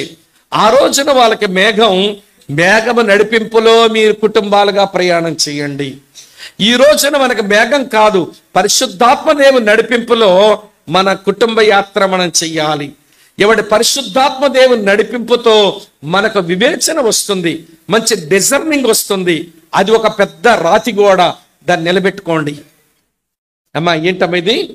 ఆత్మదేవుని నడిపింపనే వివేచన మనకు కలిగించే రాతి గోడ నిలబెట్టుకోండి. ఒకవైపు బాగుంటుంది, మరోవైపు మరో రాతి గోడ చెప్తాను. ఇదే వచనంలో మందిరం మందిరం మందిరం మందిరం చాలాసార్లు వస్తుంది. దేవుని మందిరం అంటే వాళ్ళకి దేవుని మందిరంతో సంబంధం ఉండి బతకండి, మీ ప్రయాణం బాగా సాగుతుందని చెప్పాడు మోషే. మనకు దేవుని మందిరం దేవుని సంఘమే. సంఘముతో కనెక్ట్ అయి ఉండండి. డివోషన్ అబ్బుద్ది, భక్తి అబ్బుద్ది. దేవుని సంఘముతో సంబంధం ఉండి బతకండి, భక్తి అబ్బుద్ది. అది పెద్ద రాతి గోడ. వివేచన ఒక రాతి గోడ, భక్తి ఒక రాతి గోడ. నిలబెట్టుకోండి. లోపలున్న మీ చేని, లోపలున్న మీ ద్రాక్ష తోట అది ప్రమాదంలో పడకుండా క్షేమంగా ఉంటది. ఒకవైపు ఆత్మ నడిపింపుతో వివేచన, మరోవైపు దేవుని సంఘముతో సంబంధముతో వచ్చిన భక్తి. 2 రాతి గోడలు అయినాయి. 3వ రాతి గోడ చెప్తాను వినండి. ఈ 15 నుంచి 23 వచనాల్లో ఏమండి, యెహోవా నోటి మాట చెప్పున, యెహోవా నోటి మాట చెప్పున, యెహోవా నోటి మాట చెప్పున అని చాలాసార్లు వస్తుంది. కనుక దేవుని వాక్యంతో సంబంధం ఉండి బతకండి. దేవుని వాక్యంతో సంబంధం ఉండి బతికితే సరిగా తీర్మానాలు చేయటం వస్తుంది, డెసిషన్ మేకింగ్స్ వస్తాయి. సంసారం అంటేనే తీర్మానాలు చేయటం. కనుక సరిగా తీర్మానాలు చేయడం రావాలంటే దేవుని వాక్యంతో మనం కనెక్ట్ అయి ఉండాలి. అదొక పెద్ద రాతి గోడ. అమ్మ, వింటున్నారా? కనబడుతున్నాయి రాతి గోడలు. దేవుని ఆత్మ ఇదొక పెద్ద రాతి గోడ, దానివల్ల వచ్చిన వివేచన. దేవుని సంఘం ఇదొక పెద్ద రాతి గోడ, దీంతో సంబంధం ఉంటే భక్తి అబ్బుద్ది. భక్తి ఈ రాయి గోడ. దేవుని వాక్యంతో సంబంధం ఉండాలి. అలా ఉంటే నిర్ణయాలు చేయడం బాగొస్తుంది, డెసిషన్ మేకింగ్స్ బాగుంటాయి. అదొక పెద్ద రాతి గోడ. మరొక రాతి గోడ ఏంటంటే ఇదే వచనంలో దేవుని సేవకుడైన మోషే సేవకునితో కనెక్ట్ అయి ఉండండి అన్నాడు. ఏంటమ్మా? అమ్మా చెప్పండి. దేవుని సేవకునితో సంబంధం ఉండే బడక డిసిప్లైన్ బుద్ధి. అది చెప్పనా? స్పిరిట్ ఆఫ్ గాడ్, దేవుని ఆత్మతో సంబంధం ఉంటే డిజర్నింగ్ వస్తుంది. వర్డ్ ఆఫ్ గాడ్, దేవుని వాక్యంతో సంబంధం ఉంటే డెసిషన్ మేకింగ్ బాగుంటుంది, తీర్మానాలు చేయటం వస్తుంది. చర్చ్ ఆఫ్ గాడ్, దేవుని సంఘముతో సంబంధం ఉంటే డివోషన్ అబ్బుతుంది. దేవుని సేవకుడు సర్వెంట్ ఆఫ్ గాడ్ తో సంబంధం ఉంటే డిసిప్లైన్ మనకు అబ్బుతుంది. ఇవి మన కుటుంబాలకు 4 వైపులా నిలబెట్టుకోవలసిన పెద్ద రాతి గోడలు. ఈ రాతి గోడలు పగలగొట్టుకొని, అమ్మ వింటున్నారా, గుంటనక్కలు రాలేవు, ఎలుగుబంటి రాలేదు, సింహము రాలేదు, తోడేలు రాలేదు. ఇది బలమైనటువంటి రాతి గోడలు. ఈ రాతి గోడలు నిలబెట్టుకోవాలి మన కుటుంబాలకు. లోపల ఉన్న చేని, లోపల ఉన్న ద్రాక్ష తోట మన కుటుంబం. దేవుడు ప్రేమించి కుటుంబ జీవితం ఇచ్చాడు. కనుక ప్రియమైన స్నేహితులారా, ఈ 4 వైపులా ఈ 4 రాతి గోడలు కట్టుకోవాలి. అంటే దేవుని ఆత్మతో, దేవుని వాక్యంతో, దేవుని సంఘంతో, దేవుని సేవకునితో సంబంధముడు లోపల బ్రతుకుదాం, క్షేమంగా ఉంటాం. కొంతమందికి ఇవి తెలియదు. సేవకుడితో సంబంధం పెట్టుకోరు, సంఘంతో కనెక్షన్ ఉండదు, వాక్యంతో పెద్ద సంబంధం ఉండదు, దేవుని ఆత్మ పర్యవేక్షణ ఉండదు. వీళ్ళు కుటుంబాలను చిందరవందర చేసుకుంటారన్నమాట. కనుక వింటారా? ఒక 2 నిమిషాలు ఆ తల్లిదండ్రుల గురించి చెప్పేస్తాను. అమ్మ వింటున్నారా? ఇది కుటుంబంలో నీ చేనే ఇవ్వండి, నీ ద్రాక్ష తోటే నీ కుటుంబం. ఇవ్వండి, ముళ్ళ తప్పలు బలిసిపోకుండా చూసుకోవాలి, నీదే జాగ్రత్త. లేకపోతే నువ్వు సోమరోడివి, నువ్వు తెలివి తక్కువ దానివి. మీ కుటుంబం అనే చేని ద్రాక్ష తోట మీద దూలగుండ్లు కమ్మేయకుండా చూసుకోవాలి. నువ్వు చూసుకోకపోతే నువ్వు ఒక సోమరదానివి, నువ్వు ఒక తెలివి మాలినోడివి. మీ రాతి గోడలు పడిపోయినాయి, వాటిని నిలబెట్టుకోకపోతే, అమ్మ వింటున్నారా, మీరు ఎవరో తెలుసునా అండి? మీరు తెలివి మాలినోళ్ళు, సోమరోళ్ళు అని వాక్యం అంటుంది, నేను చెప్పలేదు. కనుక ప్రభువా నా కళ్ళు తెరిపించు, నా కుటుంబాన్ని చక్కబరుచుకునే కృప నాకు ఇవ్వని భార్యాభర్తలుగా ప్రార్థన చేసుకుని మనమంతా ఈ యుగంలో మంచి తల్లిదండ్రులం అవుదాం. మంచి తల్లిదండ్రుల గురించి కొన్ని మాటలు చెప్పి ముగించేస్తాను. ఇక్కడ ఉన్నారా లేదా? టీ బ్రేక్ వెళ్దాము. మంచి తల్లిదండ్రులు, నేను కొంతమంది తల్లిదండ్రుల గురించి చెప్తాను, నువ్వు ఏ రకమో తేలిపోద్ది. ఇప్పుడు ఇక్కడ ఉన్నారమ్మా అందరూ. ఏమంటే తల్లిదండ్రులు కొన్ని రకాల తల్లిదండ్రులు ఉన్నారండి. ఫస్ట్ రకం ఎవరంటే బార్కింగ్ పేరెంట్స్, అరిచే తల్లిదండ్రులు. ప్రతిదానికి పిల్లల మీద అరవటమే, ఇట్టారా, అటెల్రా, ఇచ్చయ్యరా, అచ్చయ్యరా. వీళ్ళు ఎవరంటే కుక్కతో సమానం. వీళ్ళని ఇంగ్లీష్లో బార్కింగ్ పేరెంట్స్ అంటారు. అరవడమే అరవడం. నువ్వు అరిసి అరిసి ఆడికి అది అలవాటు చేస్తే నువ్వు పిచ్చుకొక్క అనుకుంటు. మా నాన్న పిచ్చుకొక్క, మా అమ్మకు పిచ్చుకొక్క అనుకుంటాడు ఆడు. అరుపులు తగ్గించే తల్లి. అరుపులు తగ్గించండి అన్నగారు. నువ్వు అరిచినంత మాత్రాన్ని నీ పిల్లలే మారిపోరు, చదివేరు, పెద్దోళ్ళు అయిపోరు. నీ అరుపులు కొంచెం తగ్గించు. కొంతమంది ఉంటారు పాడు తల్లిదండ్రులు, వాళ్ళ పేరేంటనంటే బార్కింగ్ పేరెంట్స్. ఎవరమ్మీలు? మొరిగే తల్లిదండ్రులు. ఇది మంచోళ్ళు కాదు. రెండో రకం ఎవరంటే, వింటున్నారా లేదా మీరంతా? బెగ్గింగ్ పేరెంట్స్, అడుక్కునే తల్లిదండ్రులు. నా బుజ్జివి కదే, నా లొల్లివి కదే, నా బంగారం కదే, నా కన్నవి కదే, లేయమ్మా 8 అయ్యిందమ్మా, కాలేజీకి వెళ్ళవమ్మా, టైం అయిపోతుందమ్మా, లెగే తల్లి, లెగురా కొడుక, లెగురా నా కన్న. జీవితం అంతా బతిమలాడు పడవే. వీళ్ళు బెగ్గింగ్, అడుక్కునే తల్లిదండ్రులు. వీళ్ళు లేవకపోతే దుప్పట్లాగే, ఇంకా లేవకపోతే చన్నీళ్ళ మీద పడే. క్రమశిక్షణ లేదా వీడికి, క్రమశిక్షణ లేదా దీనికి. అలా చెప్పడం నాకు, నా బుజ్జివి కదమ్మా, నా లొల్లివి కదే, నా శంగారమే, నా కన్నవే, నా అంటే ఆడెప్పుడు బాగుపడతాడు? ఎలాంటి వాళ్ళు కూడా ఉంటారు బెగ్గింగ్ పేరెంట్స్. మొదటి వాళ్ళు ఎవరమ్మా? బార్కింగ్. రెండోది ఎవరు బాబు? బెగ్గింగ్. మూడో రకం తల్లిదండ్రులు ఉంటారు బార్గెనింగ్ పేరెంట్స్, అంటే బేరాలు ఆడుకునే తల్లిదండ్రులు. ఒరే నువ్వు బాగా చదివేమనుకో, వాచి కొంటానురా. పాప నువ్వు బాగా చదువుకున్న పాస్ అయితే నీ సెల్ ఫోన్ కొంటానే. ఒరే నువ్వు బాగా చదివేవనుకో, నీకు మంచి బట్టలు కొంటానురా. ఏంటి బేరాలేంటి? చదువుకోవడం, వాడు పై చదువులకు వెళ్ళడం వాడి బాధ్యత. ఆడు బాక్కురగాడు చదువుకోవాలి. నువ్వు బేరాలు పెట్టి చదివిస్తున్నావేంటాడిని? అసలు బేరా చిన్నప్పటి నుంచే మొదలెత్తారు. నాన్న ఈ ట్రారా నాన్న, చాక్లెట్ ఇదిగో, చాక్లెట్ ఇదిగో, చాక్లెట్ ఇదిగో. ఏంటిది? నువ్వు అడుగులేస్తే నీ చాక్లెట్ వస్తుంది, అడుగులేస్తే నీ చాక్లెట్ వస్తుంది. బేరాలు ఆడడం నేర్పించాము. ఇక పిల్లాడికి ఏదైనా నేను చదువుతాను కానీ ఏమిస్తారు, నేను పాస్ అవుతాను కానీ ఏమిస్తారు అంటాడు. బేరాలు ఆడుకునే పిల్లల్ని పెంచకూడదండి. వీళ్ళు పాడు తల్లిదండ్రులు. చాలా మంది పేరెంట్స్ అలాగే ఉన్నారు. మొదటి రకం మొరిగేటోళ్ళు, రెండో రకం అడుక్కునే వాళ్ళు, మూడో రకం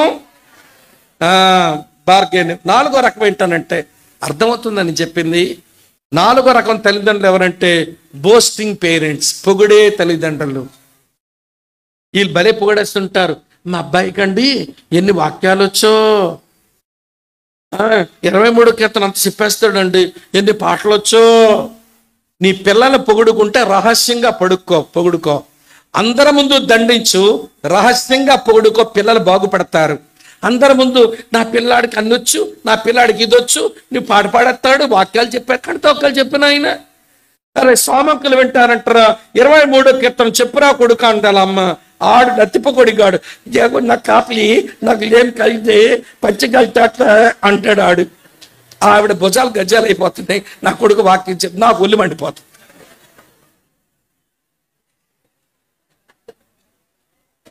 ఇక వాడి జీవితంలో ఎప్పుడు పొగిడితేనే వాడు సంబరపడతాడండి, పొగడపోతే వాడు సంబరపడలేడు. వాడు నేర్పించకండి ఇలాంటి పాడు బుద్ధులు. అమ్మా వింటున్నారా? ఏం తల్లిదండ్రులమ్మా? ఊరికే పొగుడుతూ పెంచుకుంటారు పిల్లల్ని. మళ్ళీ చెప్తాను వినండి. బహిరంగంగా దండించండి, రహస్యంగా పొగడండి, బాగుపడతారు. బహిరంగంగా సరిచేయండి, ఏమండి, రహస్యంగా వాడిని పొగడండి, బాగుపడతారు. అందరి ముందు పొగిడి బోస్ చేస్తుంటే వాడి నాశనానికి మీరే గొయ్యి తవ్వుతున్నారన్నమాట. ఆ పిల్లల నాశనానికి మీరే గొయ్యి తవ్వుతున్నారన్నమాట. ఇది మంచోళ్ళు కాదు, ఇది మంచి విధానం కాదు. ఎన్ని వచ్చాయమ్మా? 4 వచ్చాయి. 5వ సంగతి చెప్తాను. 5వ తల్లిదండ్రులు ఎవరంటే బీటింగ్ పేరెంట్స్ అంటాను. కొట్టే తల్లిదండ్రులు. పెద్దాన్ని కొట్టడమేనండి. ఏంటమ్మా కొట్టమని బైబిల్ చెప్పింది కదండి అందుకు ఆవిడ. అవునవును, కొట్టమని బైబిల్ చెప్పింది. దేంతో కొట్టమంది? చీపురు కట్టతోనా? కొట్టమని బైబిల్ చెప్పింది దేంతో? బెల్ట్తోనా? చీపురు కట్టతో కొట్టావే, నువ్వు బెల్ట్తో బాధావే. బైబిల్ కొట్టమని చెప్పింది. పిల్లలను కొట్టమంది బైబిల్. దేంతో కొట్టాలనంటే చెప్పండి, బెత్తంతో కొట్టండి. సన్నటి బెత్తం తీసుకుని కొట్టాలి. మరి ఎక్కడ పెడితే అక్కడ కొట్టేయకండి. దేవుడు వెనకాల 2 మెత్తని పాటలు పెట్టి 2 మెత్తని స్థలాలు పెట్టాడండి. అక్కడ కొడితే చుర్రమంటది, నొప్పి ఎక్కువగా ఉంటది, కానీ వెంటనే తగ్గిపోద్ది. అంటే అక్కడ కొట్టమన్నాడు దేవుడు. ఇష్టం వచ్చినట్టు కొట్టేయద్దు. అమ్మ వెనకాల 2 మెత్తని ఎత్తైన చోట్లు ఎందుకు పెట్టాడు పిల్లలకి? మనకి ఈరోజు పేరెంట్స్ కొట్టడము చేత కాదండి. మీ వైపేనండి. ఒక ఆమె మా దగ్గర హాస్పిటల్ తెచ్చింది. కూతుర్ని కొట్టిందంట చీపురు గట్టతో, చెప్పిన వాటిని లేదని. ఇక్కడ కొట్టిందంట, ఒక ఈలుపుల్ల బయటికి విరిగిపోయి కంటిగుడ్డుని పొడి చేసింది. నీ కూతురు కళ్ళు పొడిచావు కదే కొట్టి, పనికి మాలిన తల్లి. కొట్టు, కానీ ఇష్టం వచ్చినట్టు కొడితే దేవుని యొక్క వినండి బహుమానం ఆ బిడ్డ. దేవుడు నీకు ఇచ్చిన స్వాస్థ్యం ఆ కొడుకు. ఇష్టం వచ్చినట్టు కొడతావే. కళ్ళు పోయింది నాయన, నేనే తీసేసాను, నా కూతురు కన్ను నీడుస్తుంది వచ్చి. బాగుపడలేదండి, కన్ను రాలేదు ఆ పిల్లకి. జీవితకాలం గుడ్డు పిల్లగానే బతకాల్సి వచ్చింది. కన్ను కనబడదు ఇప్పుడు ఆ పిల్లకి. నేను ఎక్కడో విదేశంలో జరిగిన సంఘటన, దాని వీడియో క్లిప్పింగ్ చేశారు. అది నేను చూసినప్పుడు భలే దుఃఖం అనిపించిందండి. కొత్త కారు కొన్నాడు నాన్న, మార్కెట్లో తెచ్చాడు, ఇంటి ముందు పెట్టాడు. పెట్టిన తర్వాత తుఫాన్ వచ్చింది. 2-3 రోజులు అయింది, కారు తీయలేదు. కొత్త కారు కదా, తీద్దాం అనిపించింది. తుఫాన్ తగ్గింది. ఇప్పటికే దుమ్ము, ఆ గాలి వలన కొంచెం మొక్కలు ఏమండి ఆకులు పడినాయి. శుభ్రం చేసుకుందామని వాళ్ళ నాన్న గుడ్డ తీసుకుని వచ్చి ఆ కారు తుడుస్తున్నట్ట. ఒక్కడక్కడ కొడుకు, వాడు కూడా యూకేజీ చదువుతున్న చిన్న పిల్లాడు. మా నాన్న కారు తుడుస్తుంటే నేను ఏదో కారుకు చేద్దాం అనుకున్నాడు. సంబరపడి నాన్నగారు కారు కొని తెచ్చారని వాడు చేసే పని అంటే మేకు పట్టుకొని ఆడు కారు దగ్గరకు వచ్చి ఆడేదో రాస్తున్నాడు, దాని మీద గీతలు పెడుతున్నాడు. వాళ్ళ నాన్న కోపం వచ్చి దగ్గర అందుబాటులో ఉన్న సుత్తె తీసి ఆడి చెయ్యి మీదకి విసిరాడు. భయపడి వదిలేస్తాడని, కానీ తిన్నగొచ్చి మండకి తగిలింది, రక్తం కారుతుంది. హాస్పిటల్ తీసుకొని వెళ్తే ఇక్కడ ఇరిగిందండి, బలమైన గాయమైంది. చిన్నపిల్లాడి చెయ్యి ఇరిగిపోయింది. దీని మీద నరం కూడా కట్ అయిపోయింది, కాబట్టి నరం కలవదు. తర్వాత ఇరిగిందేమో, ఇది కలవడం కష్టం కనుక యాంపిటేషన్ చెయ్యాలి, ఇక్కడికి తీసేస్తాం పిల్లాడికి చెయ్యి అన్నారు. తండ్రికి తల్లికి దుఃఖం ఏమండి పుట్టాడు దుఃఖం. ఎట్లా అనవసరంగా ఉద్రేకంతో సుత్తిశ్రేను ఆడు చెయ్యేమో ఇట్లా అయిపోయింది. ఇప్పుడు మండ వరకు తీసేస్తానంటున్నా డాక్టర్ గారిని బ్రతిమలాడుతున్నాడే, సార్ ఇది నా తప్పండి, మీరు తెయ్యి తీసేద్దండి, వాడికి చాలా భవిష్యత్తు ఉండండి, తినాలి కదా, పని చేసుకోవాలి కదా, చదువుకోవాలి కదా, రాసుకోవాలి కదా, తీసేయద్దు సార్ అంటే, ఇది తీయకపోతే చెయ్యంతా కులిపోద్ది, ఆడి ప్రాణమే పోద్ది అంటున్నాడు డాక్టర్. చేసేది లాక తీసేయమన్నాడు చెయ్యిని. మండ వరకు కోసేశారు. ఆ యూకేజీ ముద్దుగా ఉన్న పిల్లాడు నాన్న వైపు చూస్తూ ఏడుస్తూనే ఉన్నాడు. ఆపరేషన్ అయిపోయింది. 17 రోజుల తర్వాత ఇంటికి తీసుకొచ్చారు. పిల్లాడిని బెడ్రూమ్లో పెట్టి, ఇంతకీ నేను కారు శుభ్రం చేశాను, వీడు గీతలు గీశాడు, ఏమి గీశాడు గీతలు చూద్దామని ఎవడు గుడ్డ పట్టుకుని వచ్చి పిల్లాడు రాసిన గీతలు చూద్దామని తుడిస్తే ఆడు ఏమని రాశాడనంటే, ఐ లవ్ మై డాడ్.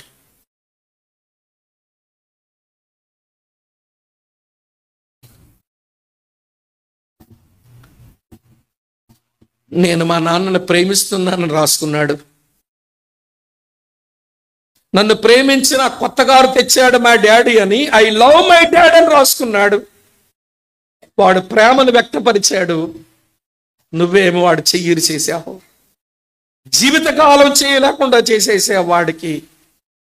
ఈరోజు చాలా మంది చెడ్డ తల్లిదండ్రులు, నీ రక్తం పంచుకొని పుట్టిన దేవుడు నీకు బహుమానంగా స్వాస్థ్యంగా ఇచ్చిన బిడ్డలను పెంపకమే తెలియక గాలికి పుట్టినట్టుగా గాలి పిల్లలు పెంచుతున్నా మనం.